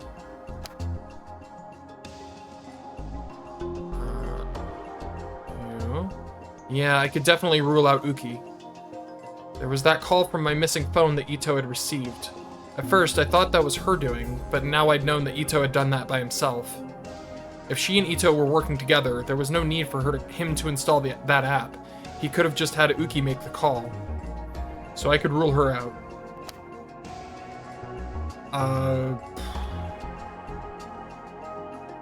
Kawahara, I guess? Yeah, I could take Kawahara off the list. He was friends with Kurusu, but not that close to Ito. And because of Kurusu, he didn't like the newspaper club. It was hard to imagine the two of them talking in private here. Alright, that's, I mean, I guess me, right? Like, I can take myself off the list. Takuro Miyashiro, that's me. I know I'm not the killer, so I can rule myself out. But I'd experienced how terrifying mind control can be at Cafe Lax. After that, it seemed possible I could have been involved in the crimes and not realized it. That's right, trust no one. Alright, fair enough. It wasn't safe to just rule anyone out, even myself. Fair enough. I guess Teacher Man, right? Because like everybody else fits in the newspaper club, but he's the advisor, so like it does make sense, but I guess Wakui was the newspaper club's advisor. He would come by the newspaper club sometimes, and he'd probably spoken with Ito. In other words, I couldn't rule him out. Okay, no. Who, oh yeah, I guess Arimuro didn't join. True, Arimuro wasn't part of the newspaper club, but she was known to come in here from time to time. Probably talked to Ito while they were alone once or twice. It's too early to rule her out. Well, who am I ruling out then? Everybody else, like, matches. Kurusu? I can't just rule out... Yeah? What am I missing? Kazuki? I could rule out Kazuki. Why? Even when she was in the club room, she was always playing ESO 2. She never spoke to anyone. Even if she was alone with Ito, she would never have talked to him. But you can't just assume that! What? Okay, alright, great. Hana Kazuki, Uki Yamazoe, Mio Kunasato, Takeshi Shinjo, Masashi Kawahara. I could rule out these 5. I do not agree with necessarily ruling out Kazuki. I'm happy. Listen, I like Kazuki. I'm glad she's off the list, but I do not agree with his reasoning. Which left... I swear to fucking God, it's the teacher. It's the teacher. It's gotta be, right? そいつとしばらく話してて、そうしたら、そうだ、いきなりスマホでお前の写真を見せてきたんだ。The killer had a picture of me, and a picture of me at Aoba dorm with Yui. If I was smiling, that meant it was a pretty old one. If nothing else, it had to be from before I left to go live by myself in the park. It's the one from your phone, my guy.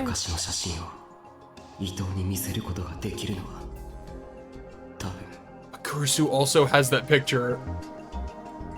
Oh, right. There were only 3 people who could have done it. The only people with... I mean... Right? She has the picture.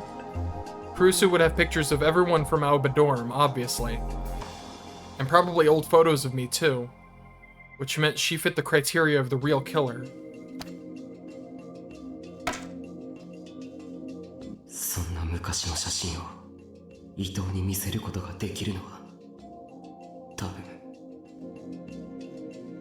Yeah, I only got 2 so far, so...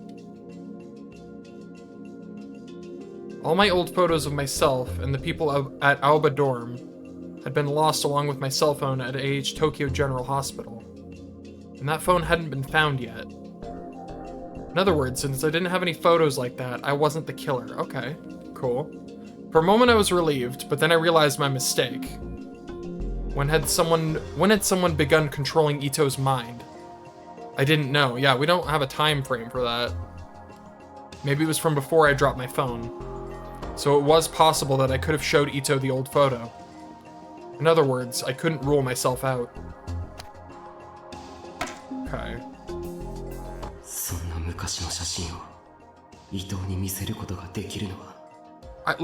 I actually have no idea. That makes no sense. Like, none of them really... Serica, maybe? Does she have old pictures? Has that been established? Serica was my childhood friend. She'd known me for longer than anyone. Of course, she probably had plenty of old photos of me. Okay, fair enough.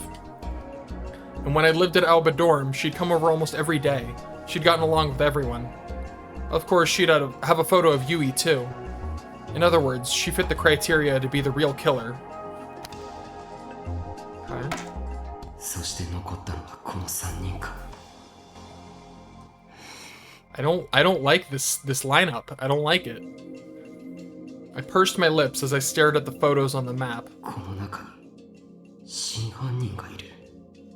クルス、尾上、あるいは僕。ニュージェネの狂気の再来事件で能力者たちを無残に殺し、ユイをあんな姿に変えた犯人が。 I'd come up with a lot of different theories, but looking back at them, they all seem so impossible. At some point, the setting sun had disappeared beyond the artificial horizon created by the city's skyline, and night was falling. How many hours were left until November 4th began? I grabbed my bag and ran out of the room.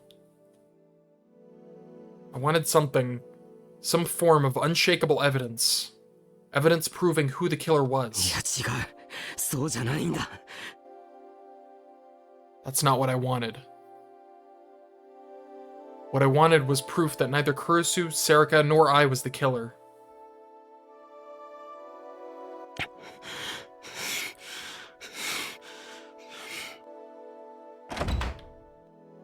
クルス、 I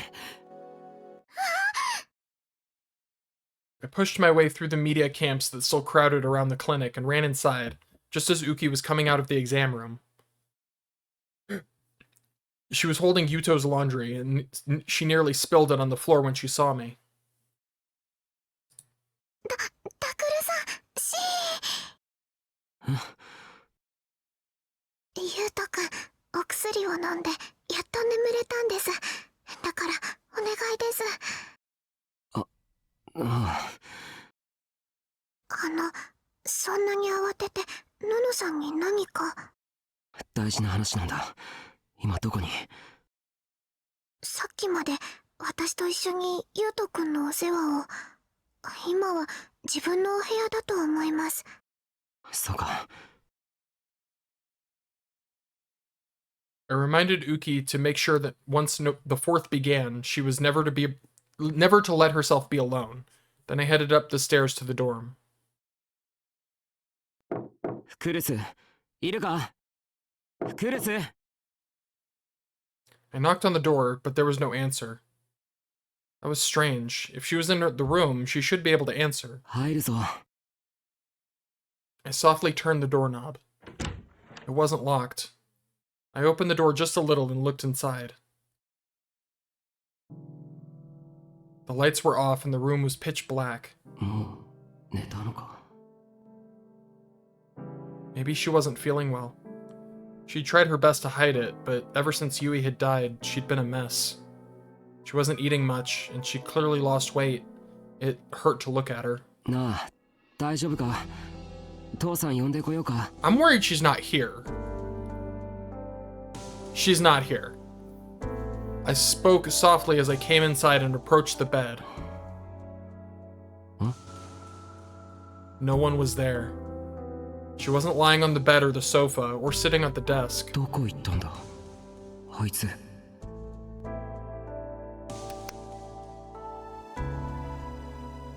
I turned on the lights, but the room was completely empty. I remembered that she'd said something about sleeping in my room before and checked there. But it was empty too. おい、クルス！ I didn't want to wake Yuto, but I shouted as I ran downstairs. ああ、先輩こんばんはっす。 Arimura was in the dining room. She was paging through a girl's magazine, looking bored. 有村、すまないな。ウキのことよろしく頼む。いやいや、私あの子の保護者じゃないっすよ。だいたい宮代先輩も狙われてるんですから、一緒にいないとダメでしょ。てか、私とウキのこと守ってくださいよ。Arimura frowned and glared at me. 4日になったらそうする。それよりクルスを知らないか？クルス先輩ですか？ついさっき出かけたみたいですけど。出かけた？どうして？ I looked at the clock and it was already past 7. さあ、慌てて出て行きましたよ。声をかけてもなんだか生返事で。僕も出てくる。すぐに戻るから、とにかく雨季を頼む。ちょっと、だから私は保護者じゃないですって。先輩。 She screamed at me, but I ignored her and ran down the stairs. I had a terrible premonition, and my heart was pounding so hard it felt like it would burst out of my chest. This music is so chill right now, but like foreboding. I don't like it. I don't like it. As I was about to exit through the clinic door, Uki poked her head out from the exam room again. タクルさん、すみません。静かに。そうだったな。何かあったんですか？いや、なんかクルスのやつが。Then something caught my eye in the exam room. It was Dad's computer, the one Kurusu had been using before. A pair of stereo headphones were plugged into the front audio terminal. And now we're in this music. This music never ends well. This is the music of something horrible is about to happen. I thought for a moment, then stopped and went into the exam room. Uki saw the look on my face and drew back a little, as if she was scared. 父さんはいないのか？昼から患者さんの往診に出ています。ここだとマスコミの方がいて診察にならないって。じゃあこれは？ I pointed to the headphones, and Uki looked troubled. She'd probably been told not to tell me. It was definitely Kurusu who'd been using them. Of course, she wouldn't need those just to browse the internet, which meant I could guess what she was doing. クルスのやつも嘘つきだ。 Just like I was today. I turned on the computer and looked at the browsing history. She either wasn't in the habit of deleting it, or had been in such a hurry that she hadn't had time. The history list was still there, and when I clicked it, I found a site with the first video from the Return of the New Generation Madness, the Don't Look at Me case. またこれを見てたのか。 I put the headphones on and pressed play. I screamed and ripped them off. The volume was so loud I thought it would blow out my eardrums. I could hear Yuto rolling around on the bed behind me, and Uki put her hand over my mouth. ダメです。大きな声は。I made an I'm sorry gesture and then watched as the video kept playing at loud volume. I was close. I almost went deaf. Had the volume got set to maximum somehow? I quickly lowered it, then put the headphones back on and looked at the screen. この動画を見てたんだよな、あいつは。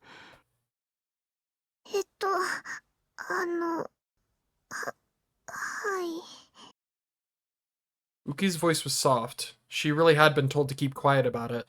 これをずっと。いえ、私、その映像、とっても怖くて、見ないようにしてましたから。でも、ずっとじゃなくて、何度も止めたり、動かしたりしてた気がします。そうしたら、何かに気づいたみたいで、突然、自分の部屋に用があるから、しばらく優斗くんをお願いって。それ以上は、あんまりわからないです。ごめんなさい。Her shoulders slumped, as if she was ashamed at her uselessness. いや、ありがとな。I nodded and told her not to worry about it. タクル兄ちゃん Well, good job. You woke up Yuto. Good going. Then I heard a frail voice. タクル兄ちゃんでしょ？起こしちゃったか。ごめんな。すみません、優斗くん。It was Yuto. He hadn't been asleep after all. いいんだ。I looked over at the bed and saw that the drugs had almost put him to sleep again. He was trying his best to keep his tired eyes open. ね、僕知ってる。え？のの姉ちゃんね、何回も同じところだけ見てたよ。マウスを使う音とイヤホンから漏れてくる音でわかった。何回も同じところだけ？ She'd only been watching one part of the video? But why? まさか。 No way. I stared at the computer screen. Had Kurusu found something? Some clue to the killer? Did she find something in this video? タクル兄ちゃん。え？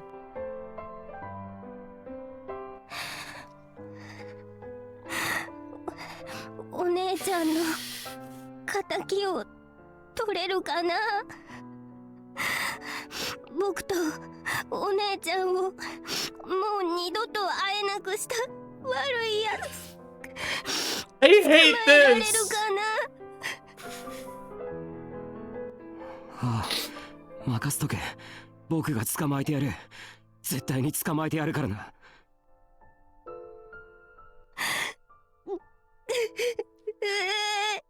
お姉ちゃん。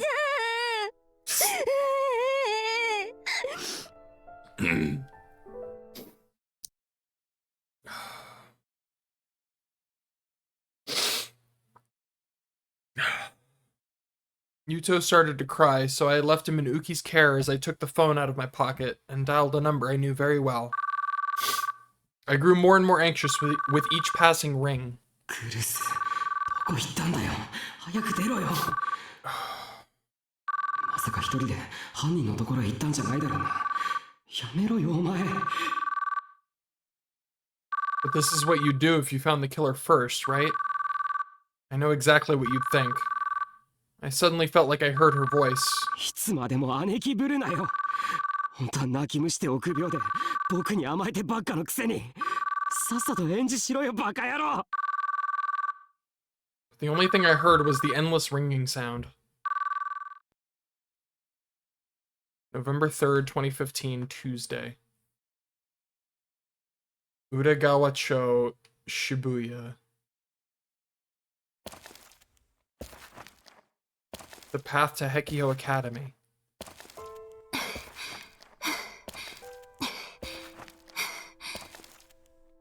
Kurusu was walking alone along an empty street.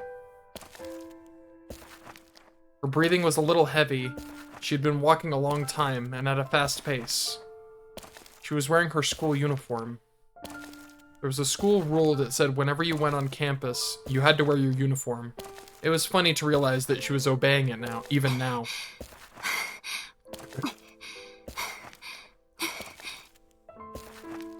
She just found a clue in the Don't Look at Me video and asked a certain person to meet her at Hekiho Academy. The person had said they couldn't be there immediately, but that they would call her when they got to the school. So there was no need to hurry. There was plenty of time until she got there. What is that sound? Is that just her footsteps? That's what Nono told herself. But her body kept driving her forward. She realized she hadn't looked at it in a long time. She must have been under more strain than she realized. She looked and saw several calls from Takaru and Arimura. She thought of stopping and heading back, but then sighed as she realized it was impossible. She couldn't go back to Aoba dorm right now. If she saw Takaru's face, her determination would waver. Her determination would waver, and she would change her mind. So now, the only thing she could do was go forward. Now that she'd realized the hidden truth. ごめんね。やっぱり嘘つきだね、私。She apologized to her absent brother and tapped the phone in her pocket. Then she glared at the hill in front of her as she readied herself for what was to come. She had to rid herself of any kindness or sentimentality. Even if she didn't intend any mercy now, she might find herself in a moment of weakness later. What did she find? What is going on? At night, the academy was an ominous, dark silhouette amidst the dazzling lights of Shibuya. It was as if it knew what was coming. Usually, there was a guard in the room attached to the front gate, but for some reason, she couldn't see him. The air felt tense. She shook off her uncertainty and went inside.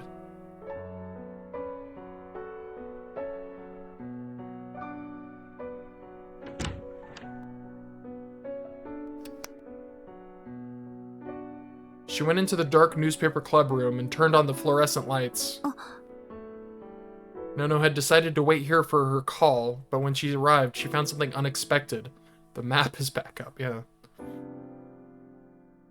It was the map they'd put up to analyze the case, which had been taken down a while before. It was back on the wall, and there were several new pictures and pieces of information she hadn't seen before. That was probably Takeru's doing. He'd been continuing to hunt the killer in secret, too. Takuru, あなただって嘘つきじゃない。 She felt herself letting her guard down as she thought of Takeru and quickly shook her head. She brought a chair close to the wall and sat down and stared at the map. The three pictures to the right are going to be awkward for Kurusu. I mean, is it Sarah? Like, did she call Serica? Maybe she came to that conclusion. Is it Serica? I don't know. What's going on? Takeru had said something once. けど、最近はその事件自体が逆に僕らを追ってきてるような、そんな気がするんだよ。Looking back, several things had happened that could only be explained that way. Kurusu had decided that Takeru's life was in danger because he was a psychic, and that she was going to save him. But if the killer was just after Takeru's life, there were more direct ways to go about it. But instead, they got the return of the New Generation madness killings, and what had happened to Yui. It would have been easy for them to take Takeru's life. But just like Takeru had said, the case seemed to be slowly closing in on them from all sides. Which meant... タクルの命じゃなくて、タクルに関する別の何かが目的。 That was the only thing that made sense. But she couldn't figure out what it could be. ただ、 And she saw a piece of paper on the board. Haida had Minamisawa's ID card. That fact had sent her mind reeling. One of the reasons she'd figured it out was Riko Haida. ただ、 Figured out it was Riko. その目的を果たそうと、事件の裏で動いている人間が誰なのか、それは分かった。 Who? Tell me! Tell me! It had all started with the ID card that Senri Minamisawa had. That was, without a doubt, her real card. And no one but Kurusu could have known where it was. All of Senri's things lay beneath the memorial. Kurusu had put them there herself. All of Senri's family had died in the earthquake. She had no surviving relatives. So after the memorial had gone up, Kurusu had put them there. Even Kawahara, the other boy who'd been playing with them, didn't know that. It was a secret about Senri that only Kurusu knew. But Riko Haida had held that secret. No, she'd been given it. How is that possible? 思考盗撮。 The power to see other people's thoughts and memories. Kakita, the victim in the revolving dead case, had supposedly possessed it. The killer had used it to read Kurusu's mind. And that was how they were able to find Senri's ID card. つまり犯人は私と接触したことのある誰か。 And now that she'd found what was hidden in the Don't Look at Me video, she had no choice but to fight them.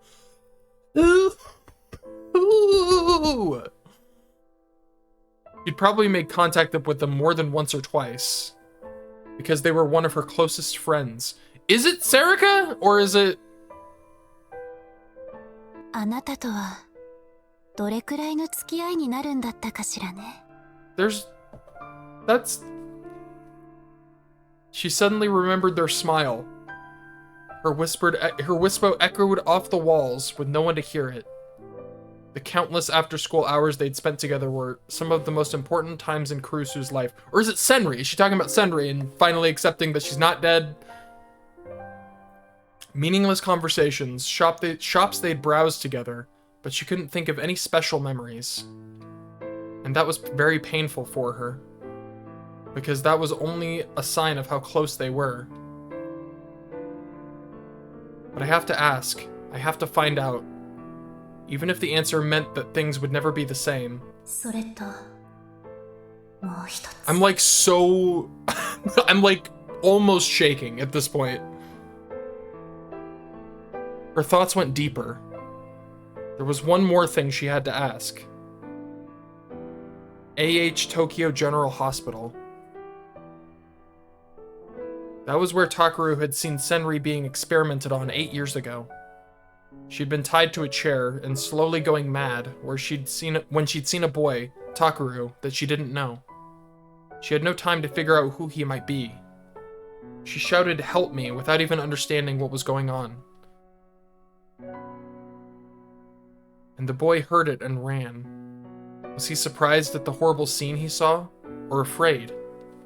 No, probably both. And Kurusu couldn't blame him for either. At the time, he was just a 4th grader, a 10-year-old boy. There was no way he could have saved Senri. That was why Senri didn't hate him.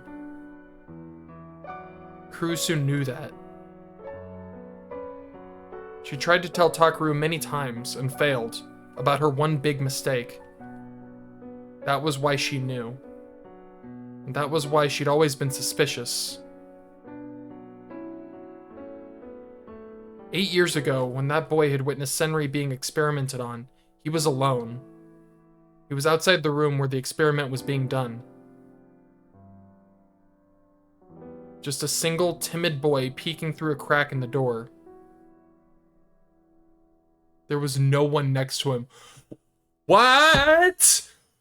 What? Okay. So she is referring to Sarika. She is suspicious of Sarika. At first, she'd thought that Takeru was just confused.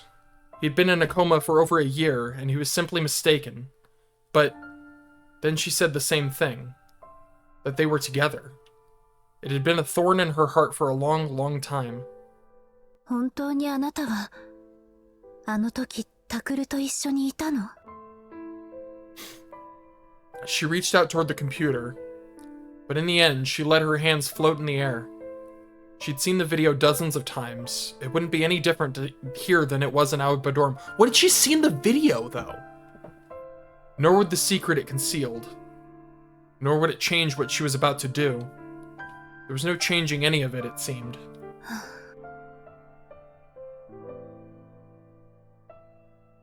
It took a long time before they called her. It was almost midnight, but Kurusu didn't get frustrated. She simply waited calmly. She assumed it would be around this time. They were probably waiting for November 4th, the day of the New Generation Madness. そして私を And then they were going to do to her what they did to the other victims. She felt her phone vibrating and took it out of her pocket. Takeru was still calling despite the late hour. He'd sent text messages too. It's not despite the late hour, it's because of the late hour. Of course, Kurusu hadn't answered at all. Was it him again? She thought as she looked at the screen. The name she'd been waiting for had appeared on the screen. She answered the call and put the phone up to her ear. もしもし She heard a voice she knew well on the other end. Sorry to keep you waiting, she said. いいのよ There, そんなに待ってないから like, at this point, we know who it それ is. にここへ呼んだのは私の方だしそれじゃあ屋上でいいかしら待ってるわね She ended the call and went to put the phone back into her pocket. But suddenly she stopped and called up a picture on the screen. It was the photo of her family at Aoba dorm, the same as the one that was Takeru's treasure. She stared at it for a while, then placed the phone at the edge of the table, the place where she always sat when she was with the newspaper club. If something happened to her, she wanted someone else to save it. And then she looked around the room and bowed. お世話になりました。 She turned off the lights, and the room became as dark as the abyss. Don't act like you're never coming back. It wasn't by her side to tell her that.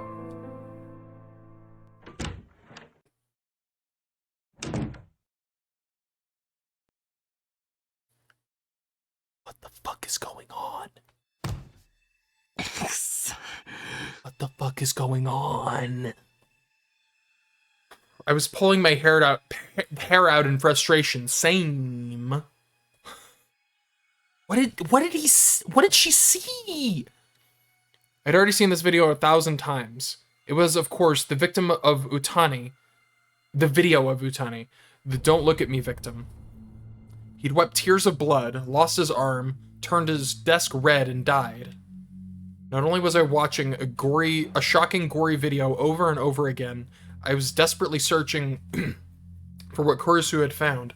I felt like I was going crazy. Also, hey, more bleeding from the eyes. That sounds familiar. I wonder if that's ever actually going to be like a factor or just coincidence. Each time I finished watching the video, I called her phone. She never answered. I slammed my finger down on the end call button and started up the video again. Maybe it was something in the user comments, not the video itself. I thought it might be, so I checked every one, but nothing had struck me as unusual. It was just a flood of meaningless comments going from right to left. And only a few of them were actually worried about Utani, which just pissed me off even more.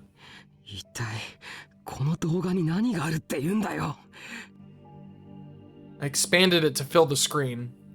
I tried slowing it down, but there was nothing. Had Kurisu found something here? Takuru-san.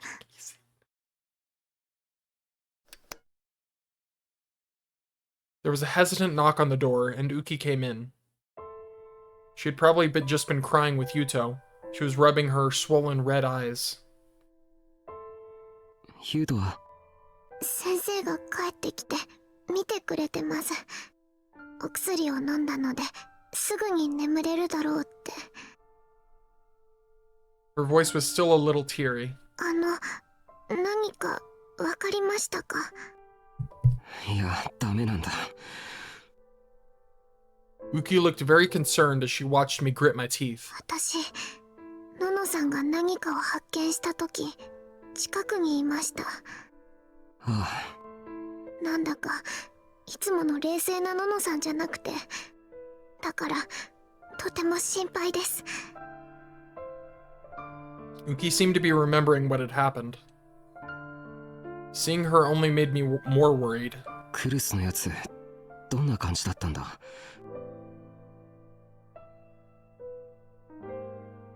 それが突然立ち上がってそんなのは嘘だとかありえないとか最初すごくうろたえていて。うろたえた？はい、顔色も真っ青だったんです。 Shocked and pale? Did that mean she knew the killer? And it was someone she didn't want to be the killer. やっぱり僕か尾上か。And then I shook my head. ごめんなさい。本当はそこで私がののさんの力に慣れていればこんなことには。いや、それはいいんだ。I tried my best to keep her from sensing my panic as I slowly asked her another question. For now, I wanted any hint, no matter how small. ウキ、クルスは動画を見ていて何かに気づいたんだよな。それでそのシーンを何度も見直していた。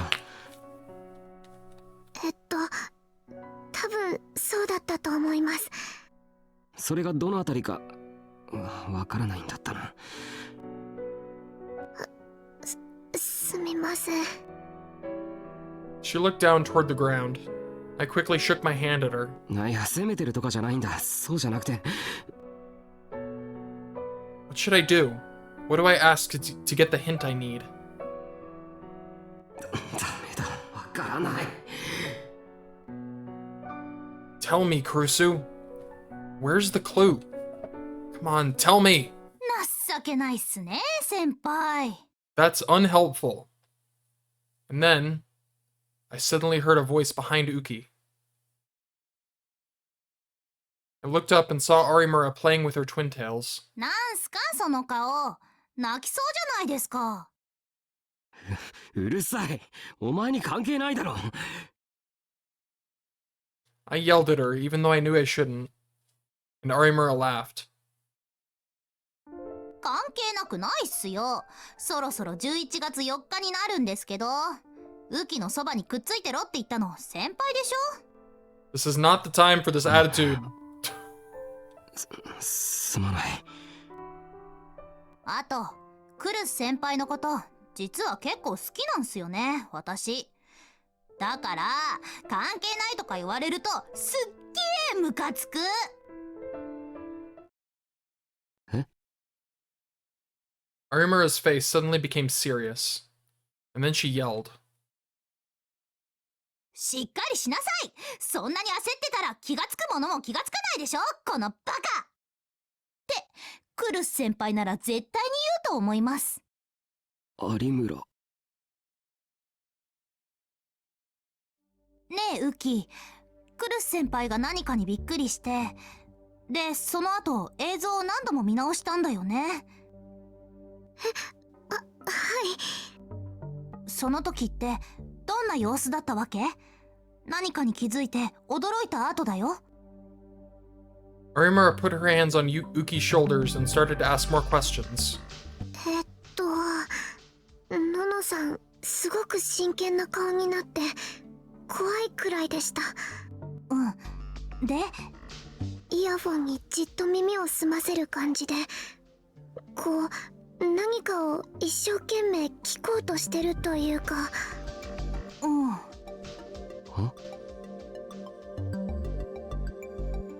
And then I realized I'd missed something very simple. Yeah, she didn't see something, she heard something. 僕は今まで何をやってたんだ。Arimura was right. I'd been panicking too much because of Kurusu. クルスは昨日もこの動画を見てたじゃないか。それで僕と喧嘩になった。She wasn't wearing headphones then, and the computer had been set at maximum volume. What if that was deliberate? どうしました先輩？音だ。画像じゃない。音に何かがあるんだ。That's why Kurusu had worn headphones and set the sound to maximum. 有村、とりあえず聞いてくれ、これ。I handed her the stereo headset that was connected to the computer. When I saw that she'd put them on, I set the volume to maximum and pressed play. Well, you should probably warn her first. 申し訳ない。この安売りセールしていた地図がありえないくらい硬くて。Oh my god. I mean, to be fair, they did warn me. I'm gonna go ahead and just turn this down a little bit. But I do want to hear it. What are we hearing? That was awful. I was not expecting that. The sound was so loud that she ripped the headphones off her ears. Then she threw them at me. 私の耳をぶっ壊すつもりですか？ Dude, that got me. Oh. Okay, we're good. I'm だ good. ろ？普通そうなるはずだ。当たり前でしょうが。 That's right. Normally you couldn't focus on anything with the sound this loud. In other words, what Kurusu had been listening to. 音がほとんど入ってない部分だ。I moved the video back to the start and played it at maximum volume. Okay, listening. はい。ではいつも通り3分くらい募集をかけるんで適当によろです。That's so awful. The scene with him in front of the computer was too loud to listen to.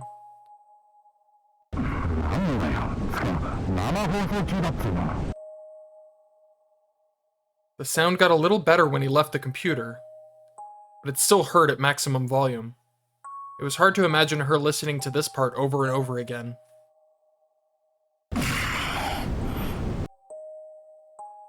Utani disappeared out of frame and I stopped being able to hear what he was saying. This was the part where people thought the killer had come in. But everyone, from the police to internet users all over the country, had thought it would lead to the killer. It had been listened to millions of times in all. If it was in this part, someone would have found it already. この先、確か怖いんですよね。私、あっち行ってます。行こう、ウキ。Yeah, I don't want to watch him eat his hand again. I'm good on that. Arimura pulled Uki away by the hand. Uki turned and looked at me, concerned. ありがとう、ウキ。もう大丈夫だ。有村もありがとうな。必ずクルス先輩を見つけてくださいね。ああ、二人も4日になったら絶対に離れるなよ。トイレもだぞ。何かあったら大声で叫べ。すぐに行く。はい、お願いします。期待しないで待ってます。Once I'd made sure that Arimura and Uki had gone up to the dining room, I started to check all the parts of the video with white noise.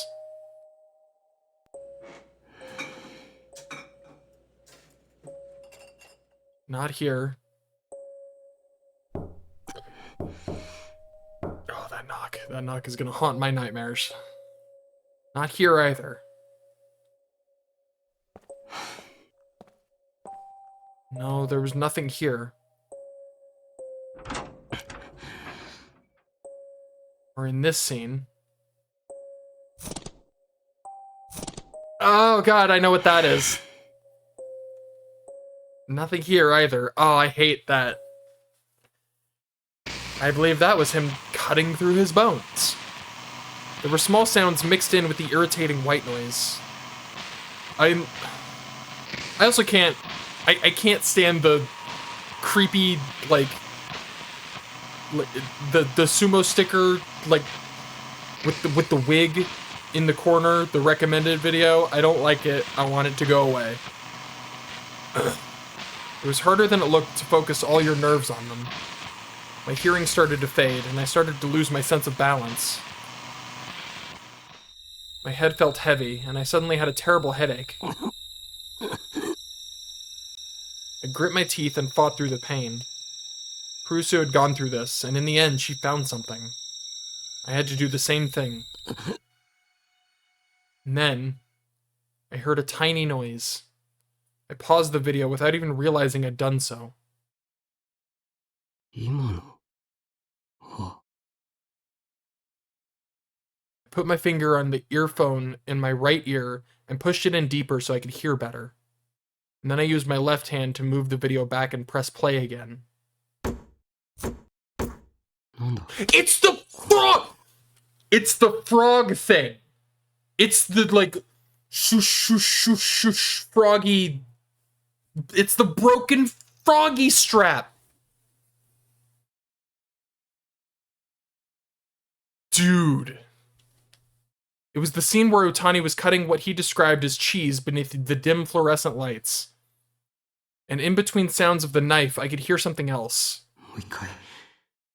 Dude, it's the fucking broken Garo Froggy strap. I played the video again. この音、確かどこかで。 I knew that sound. I'd heard it very recently, very close to me. I played it again and again. I concentrated everything I had on picking out the tiny sound from amidst the noise. I finally realized what it was. And suddenly I felt a cold pillar of ice pressed against my spine. No, you could call it sheer terror if you wanted to. My hands shook and sweat poured out of every pore in my body. It felt like the room was spinning. 嘘だろう。 I slammed my shaking hands down on the desk, and the pain finally got them to do what I wanted. It took me several tries, but I finally managed to open my Pocket-Com and power it on. I yanked out the headphones from the PC and plugged an audio cable into my Pocket-Com. 嘘だ。 No, no, no, no. I kept screwing it up, but I managed to load that scene into an audio editing software. I set the volume to maximum and set it on repeat. And then I hit the play button, my hands still shaking. You frog.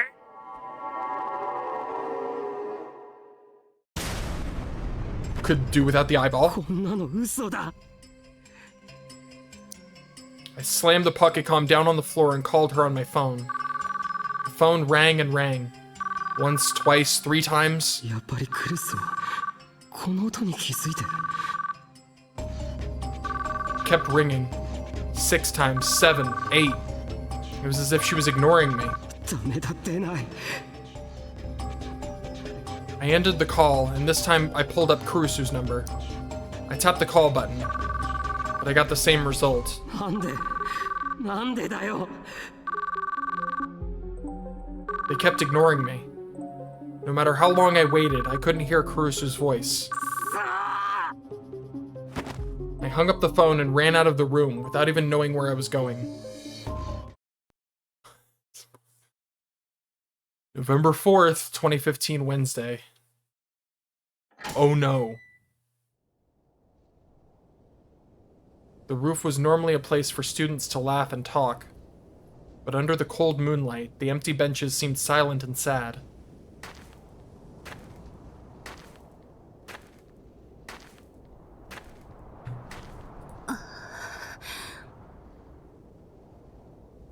Kurusu looked at the benches and shivered once more. It wasn't just because of the cold, it was because she had realized that this place was truly empty. Of course it was. No one was allowed here at this hour. It was an isolated place, where the warm light didn't reach, only the cold light did. But no matter what happened here, the rest of the world wouldn't care. It wouldn't exist outside of this place. おあつらえ向きすぎかしらね。 It was so perfect for her that it was almost sad, Kurusu thought. While Kurusu was waiting for her to arrive, she hadn't been thinking about the case. Strangely, she'd been thinking about her family and friends. What did she always said to her family before she left to come here in the morning? Did they smile? The younger students who'd helped with the student council's work. The talks she'd had with her classmates about the latest fads. The brief fights in the lunchroom, forgotten as soon as the bell rang to tell them to go back to class. Each time she started to lapse too deep into her memories, a cold wind would blow to pull her back into reality. And then she'd realize something with a self-abasing laugh. She knew it. The reason Nono wasn't thinking about the case was because that part of her was sure she already knew everything. If she asked, she would get the fatal answer that would lay bare the truth. And once she'd heard that answer, a strong wind blew as if to carry away her thoughts, and she closed her eyes for a moment. Oh! And when she opened them, she heard the sound of a rusty door opening. のんちゃん I'm forgetting to breathe. Her lips twisted a little when she heard her say it. のんちゃんか。 It made her mad to hear herself called that. She felt heat rising from the bottom of her stomach. It was time to begin. 本当に悪かったわね。こんなところに呼び出して。ね、おのえ。のんちゃん Did she realize that Kurusu was using a different name? Or did she sense something instinctively? Sarika repeated herself, this time with a suspicious look on her face. She tried to get closer, but a glance from Kurusu stopped her. Serika froze. I really hope this is like a misunderstanding or something. I don't know how it could be at this point, but I'm open to answers, you know? 何が答えなさい。Kurusu repeated her words to her former best friend, the one person outside her family that she called by first name. But Serika's expression didn't change. It was the same face Kurusu knew so well. The same look as when Serika bought a crepe and was wondering what was inside. Thinking back, the two of them went shopping together all the time. Onoe had insisted that she looked fine without makeup, and Kurusu had insisted on buying her some anyway. It had been a lot of fun. They were always together in the club. She had argued against Takeru's reckless plans and stopped Kazuki from pounding the walls, and the two of them had always been amazed at the stupid things Ito said. But they'd always been laughing together. But... 第一の事件。あそこにいたのは、あなたよね。わかんないよ、のんちゃん。さっきから何を。映像に音が入ってた。私のよく知ってる音がね。In the Don't Look at Me video, she'd heard that strange sound that Serika's Garo Froggy made. Serika had a bad habit of unconsciously fiddling with it whenever she was focusing on something. Kurusu took a step forward to stop herself from falling over, and glared at Serika with a challenge in her eyes. That's right, Kurusu was glaring at Serika. ちょっとのんちゃん。答えなさいって言ってるでしょ。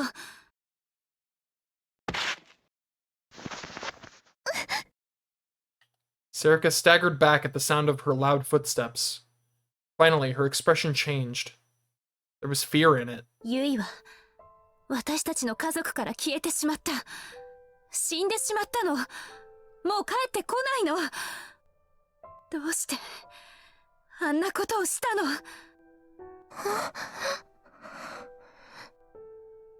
Serika stayed quiet, the terrified expression still on her face.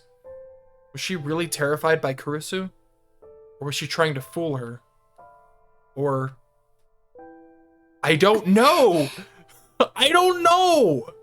I sure hope it's the first one. Kurusu took another step forward. 8年前のあの日、あの病院の地下にあなたはいたの？タクルと一緒に本当にいたの？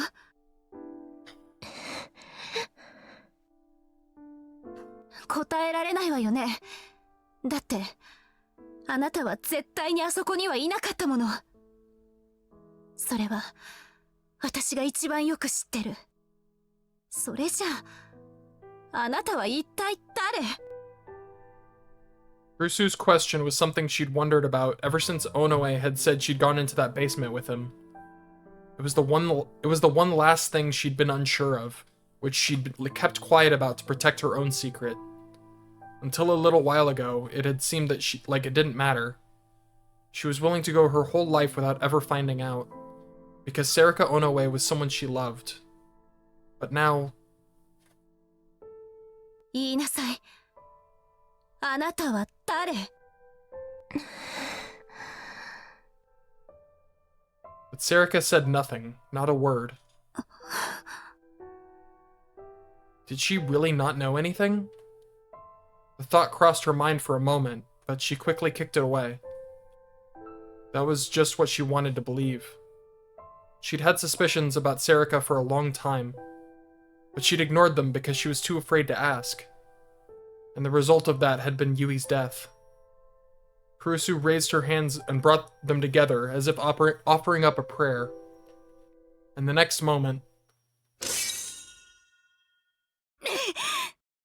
She has a... What? I'm sorry. I'm sorry, what?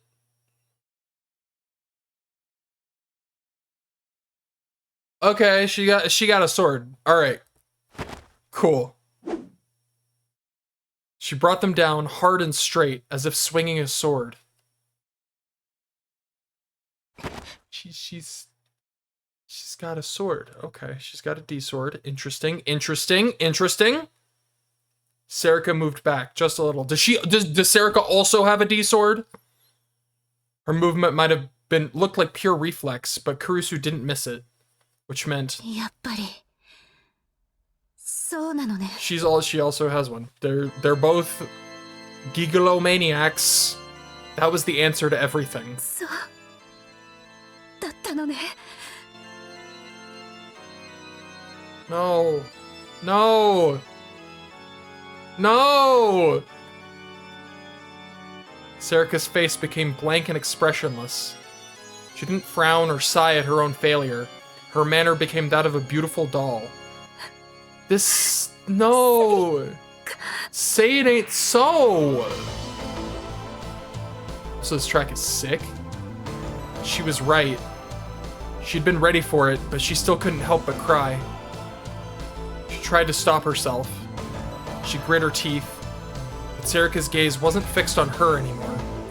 She stood, legs apart, as if judging the distance between herself and the thing in the seemingly empty space between them. 間違いない。 She saw it. Now it was Serica's turn to look into her eyes. Her eyes were different than Kurusu had ever seen before. It was as if they saw everything. 違う。 Suddenly Kurusu knew. It wasn't just a simile. Her eyes did see everything. What? Oh, is that her power? That was telepathy. So she's the mind reader. A terrible, twisted power which exposed all of your most treasured secrets. This... man...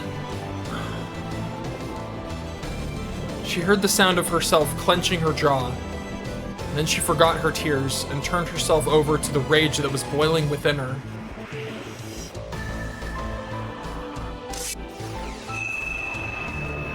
It's a cool sword. It had been 6 years since she'd real booted it, and it was almost sad how easily it came into her hand.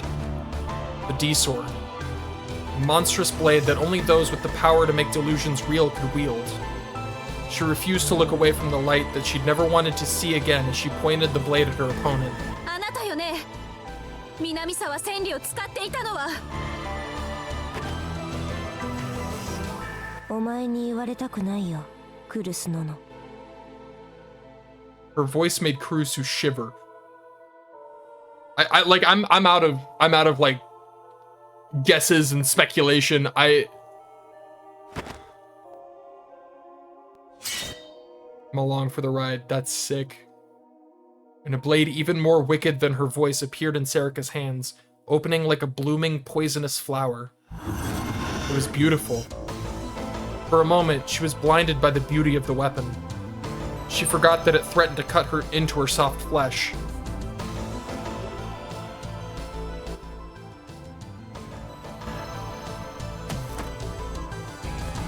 Serica leapt off the ground. The distance between them was closed in an instant. Kurusu brought down on her own sword as hard as she could, without even time to follow her movements.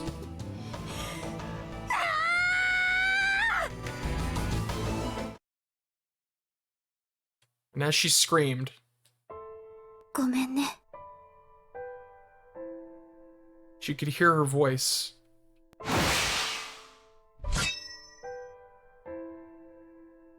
By the time she realized she was talking to Takeru, it was almost too late. Already too late. The light flashed in front of her, as if driving the thought from her mind.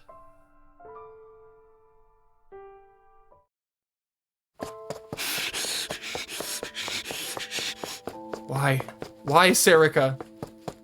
The same thought kept going through my head like I was an idiot. I couldn't think. Why? What was she doing at a murder scene? Saliva caught in my throat as I moaned in pain. It took a lot of effort to keep myself from falling over. Damn it, I didn't have time to waste here. I stopped as I heard a sound. I was in front of a familiar place, but it wasn't the one I'd been coming to. I was on my way from Aoba Dorm to Serika's condo in Daikanyama. I was about to ask, like, how did he know they were at the school? He didn't. I saw something strange in the corner of my eye and looked up at the school building. School at night was an imposing sight, and on top, I could see a feeble light, like a fluorescent bulb that was about to burn out.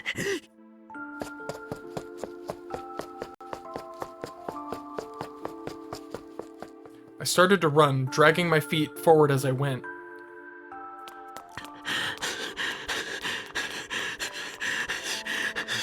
I raced up the stairs of the building without even bothering to take off my shoes.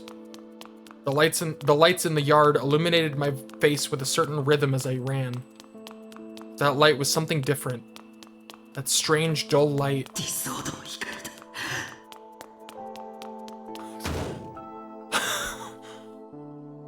I made it to the top of the stairs and slammed straight into the door. I yanked it open, trying my best not to think about what I'd find beyond.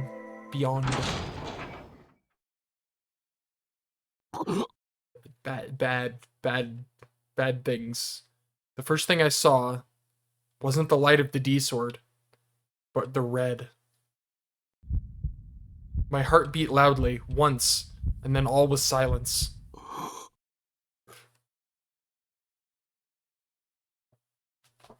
I didn't feel anything at all. It was as if I had totally frozen at what I'd seen.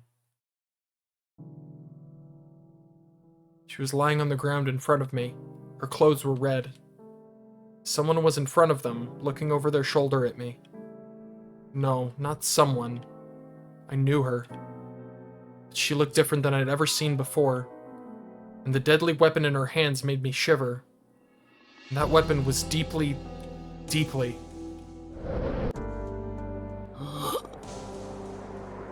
Strong wind blew towards the open door. It was as if someone was trying to push me back in. As if they were trying to get me away from the threat in front of me. She'll kill you too. Run away, now. Was the voice I heard an illusion? Or was it the person I cared about?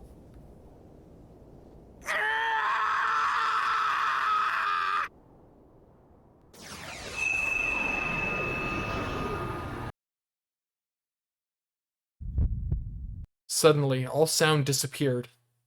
My head hurt like hell. I ignored it. All the doubts I'd had, all the feelings that told me it was a lie, I left them all behind me. Behind? It was only when I saw that the distance between us was closing rapidly that I realized I had started running. A meaningless scream poured from my throat. I could tell from the way my throat was vibrating, but I couldn't hear the sound at all. I kept running, but everything seemed to be passing by in slow motion. I felt a pulsing in my brain. My hand reached out for nothing at all. Until now, I'd never been able to touch it, but now I could grab it easily. What was I touching? What was I holding? Some fragment of useless rationality was still within me, asking me these stupid questions. I was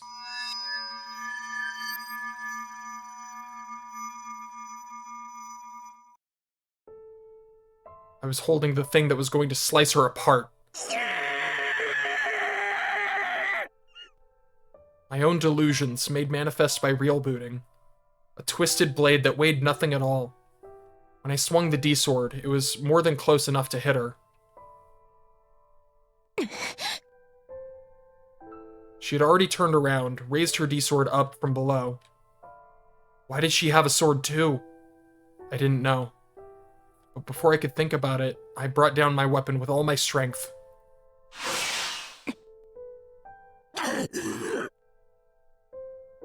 Serika blocked it without making a sound. No, that wasn't right. My D-sword stopped before she could block it. Right before it would hit her. I heard a voice I'd never heard before, saw a look I'd never seen before. I couldn't move. She hadn't done anything to me. There was no mind control. I was the one in control. But my hands had stopped, as if they'd struck an invisible wall. Why? Why? 来ないのか Why couldn't I move? Why wouldn't my arms, my legs... My feelings caught up to me. My reason came back. And my heart finally started to scream. 嘘だ Why would Serica do this? 絶対に嘘だ I would also like to know that.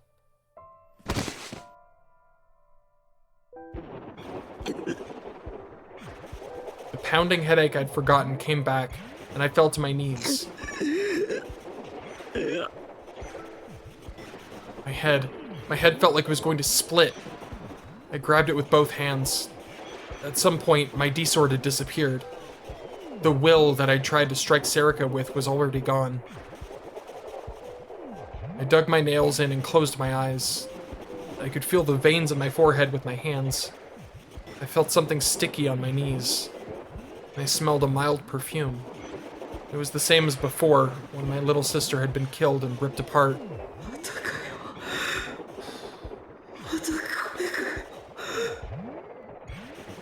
It was the blood of someone who was every bit as important to me as my little sister, Nono Kurisu. Who had done this? Who had come at her with a blade and cold eyes? だからお前じゃないって言ってるだろ I tried to use my rage to drive it all away, but I couldn't.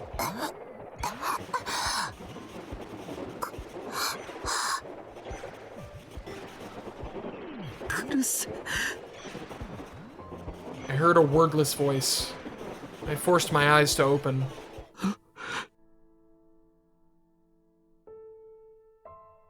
Serica was already gone. I looked around with blurry eyes, but there was no light from the D-sword, and no sign of her at all. I crawled over to Kurusu. クルス She was crying. Big tears fell silently from her unlit eyes. Her chest was stained red, and each time she breathed, more blood came out. クルス I pushed my hands up against her wounds. It was the first time in my life I had touched a girl's chest. It was so soft, but the dark, sticky liquid kept pouring out and staining my hands red. 誰か I don't know what to do at a time like this. How can I save her? She was going to suffocate. As she started to cough, I put my hand behind her head and quickly turned to the side. Blood poured forth from her mouth and fell onto the ground.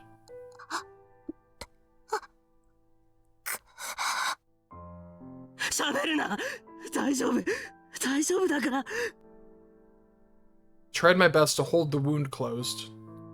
Okay? How is this okay? She was bleeding so much. She was in so much pain.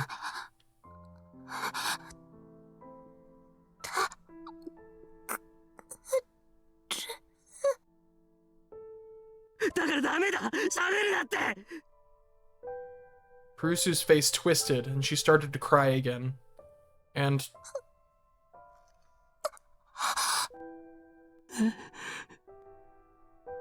she suddenly grabbed the hand that was on her chest. And her grip was so weak. In that moment, I felt an indescribable chill in my heart. なんだよもっと強く掴んでくれよ Be stronger. It's like you're going to die.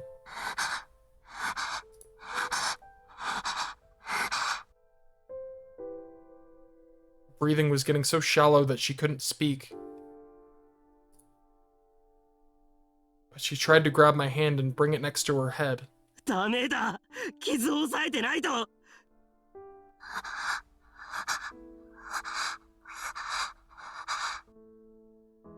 But it looked like she shook her head just a little. Then she slowly brought my hand to her face and put it to her lips.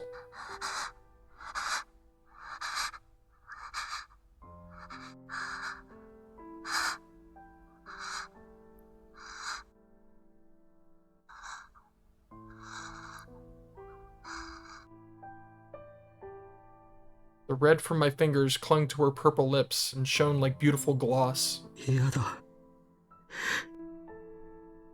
The sensation on my fingers was soft, but terribly cold. And then I knew. Yeah, she was going to die after all. そんなのダメだ。絶対にダメだ。ダメだ。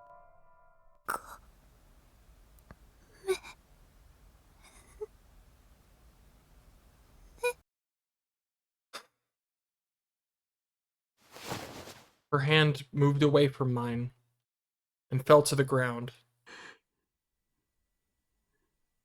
もも。 The name fell from my lips. It was the first time I'd said it in half a year. おい。のの。 It was the name of my big sister who'd always protected me. 起きろよ。のの。 I lifted her up and held her tightly in my arms. She didn't move at all. なんでだよ。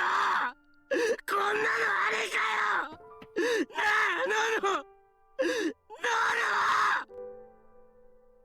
I called her name again and again, knowing that from now on, she would never answer me. At some point, midnight had passed, and it was November 4th. The last of the Return of the New Generation Madness murders had occurred right before my eyes. たった今、警察から異例の発表がありました。実名による未成年の指名手配です。発表によりますと、警察は本日11月4日午前0時30分、現在東京都渋谷区で起こっている一連の猟奇事件の重要参考人として、私立碧峰学園3年宮代拓君を全国に指名手配しました。繰り返しお伝えします。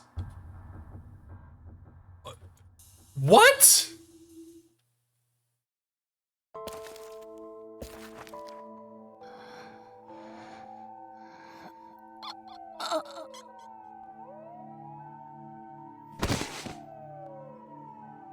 I lost my balance and fell over. I couldn't use my hands to break my fall, so a sharp pain raced through my shoulder instead. Some ashes got in my mouth too. I tried to get up, but the weight and warmth on my back wouldn't let me.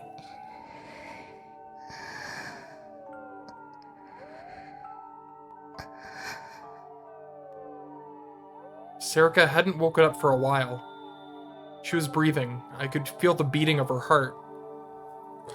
She was fine. I could taste blood as well as ash. I must have cut my lip when I fell.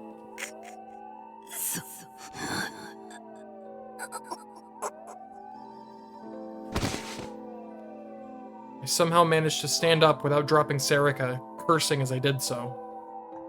I couldn't just stay lying on the ground here. My goal, AH Tokyo General Hospital in Yoyogi, was a long ways away. It was fine. I would get there no matter what. Neither Sarika nor I were going to die here.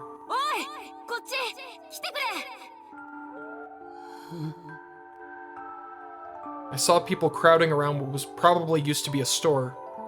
I heard what sounded like someone calling for help, and someone else saying they'd brought water from a broken vending machine. It was evidently being used as a temporary shelter.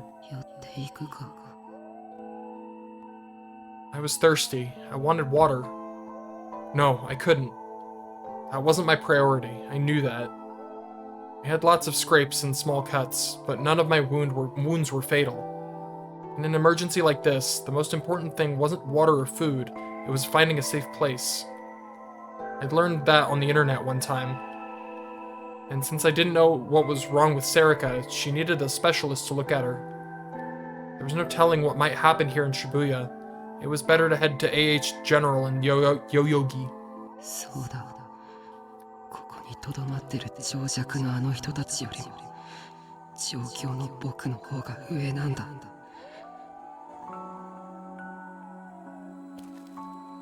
I ignored them and passed by. I licked the back of my cuspids so that my body would make more saliva and I'd feel less thirsty. That was another trick I'd learned. I wasn't ignorant like the rest of these people. これでいいか？よし、ここを押さえてくれ。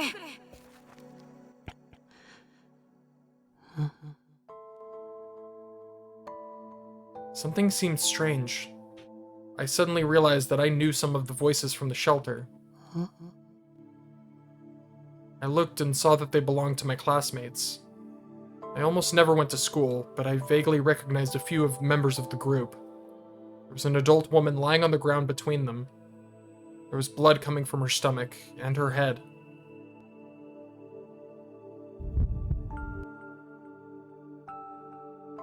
My heart skipped a beat. I just barely managed to stop myself from falling over. My classmates seemed to be trying to save her. They were each taking turns holding down on her injuries, not caring that their hands would be covered in blood. Why?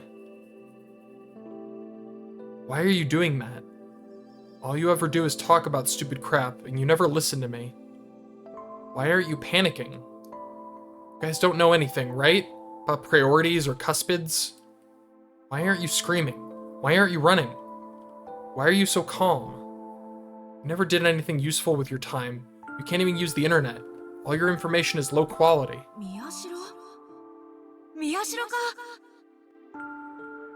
One of them saw me and ran over.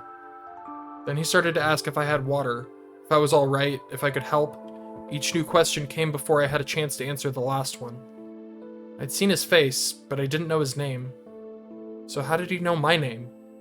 How could he remember it at a time like this? The word got stuck in my throat and I couldn't get it out. I didn't even know what I was trying to ask.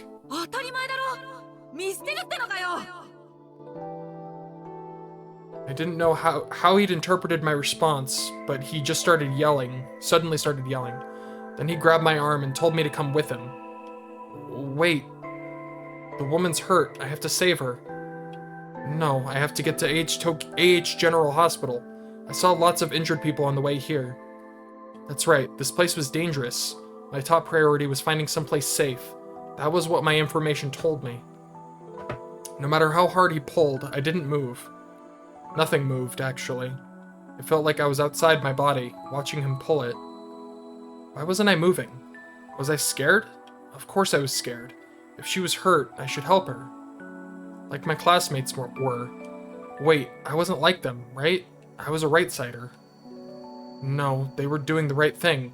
I should help them. I couldn't move. What should I do?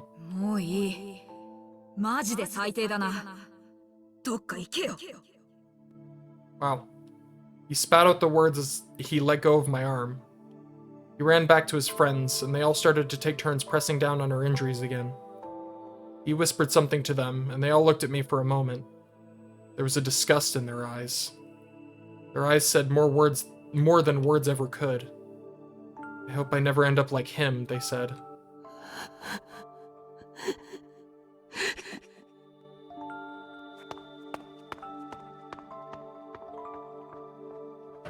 The next thing I knew, I was running. Not because I had to get to the hospital, because I wanted to get away. I don't remember where I ran. Each time someone lying on the ground begged me for help, I ran faster and in a different direction. I closed my eyes so I couldn't see anything, then tripped. I held my ears so I couldn't hear anything.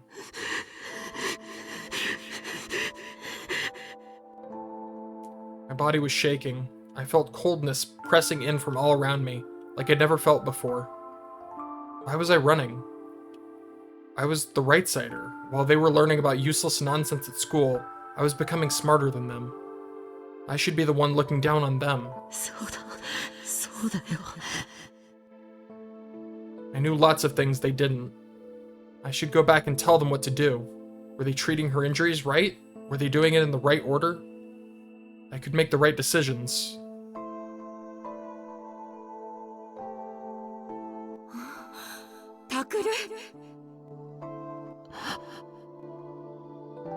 I was very surprised when I saw who'd just spoken to me. It was my mom and dad. Only then did I realize that I didn't know where I was. It was the shelter outside AH Tokyo General Hospital. I'd made it.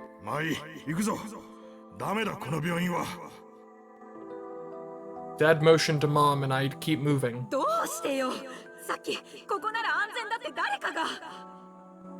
受け入れでパンクしてる。それよりもっと離れた方がいい。いつ余震が来るかわからない。北の方がほとんど被害がないってのは本当みたいだ。ここからだと会社が近い。そこの車を使おう。 What? I didn't hear anything about that. タクル、何してるの？早く！ When she grabbed my arm, the sensation from earlier came back, and I shook her off. タクル？何なの？こんな時まで迷惑かけないで。助かるのよ。 Saved? 僕は助かる。いいから、早く！ Mom screamed and pulled me along behind her as she followed Dad. I went too, my legs moving as if they weren't my own. 助かるって。 From the hell I'd just seen, I was saved? By people who'd never cared about me before?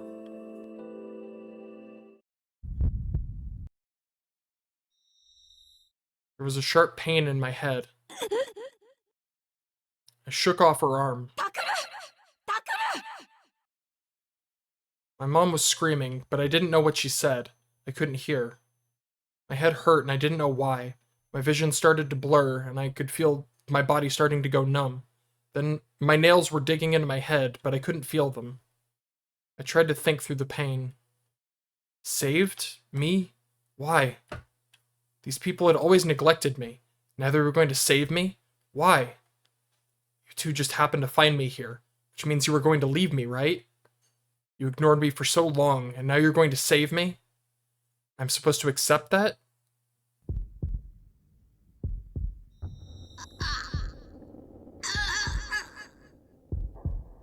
A pain shot through my temples, like I was being stabbed with something sharp. No, no. That wasn't what you were supposed to say. This isn't what's supposed to happen to me. This isn't the information I'm supposed to get. All the wrong-siders in class were doing the right thing and looking down on me. I'm a right-sider. I'm the person who's supposed to know what to do when everything goes wrong. I'm not like those preening jackasses online. I actually went on a dangerous adventure. They looked at me like I was less valuable than some random meme and joke site.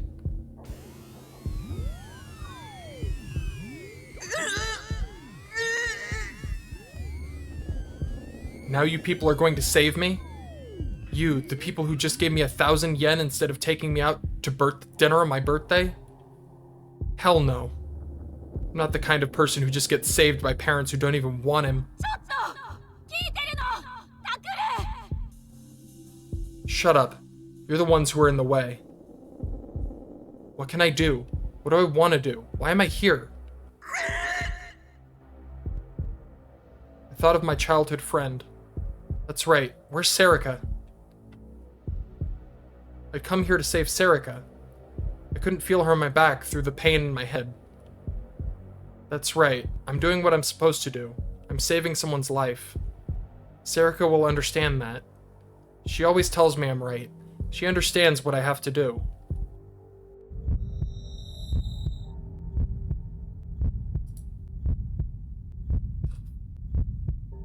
The pain went beyond my capacity to endure it. My whole field of vision went white. Shut up. You people should just go away forever.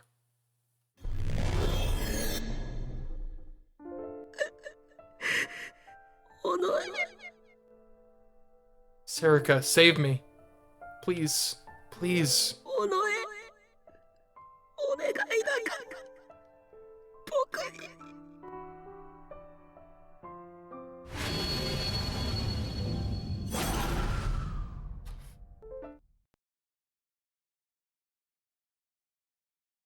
Oh my god. 依然として重要参考人である宮代拓君の情報は入ってきておりません。 Chapter change. Time for me to call it a day. Jesus Christ. Why are they going after Takaru? Why is he suspect man? Like, her plot. I guess I'll find out what her plot is. Why? That was a lot. That was a lot to handle today. I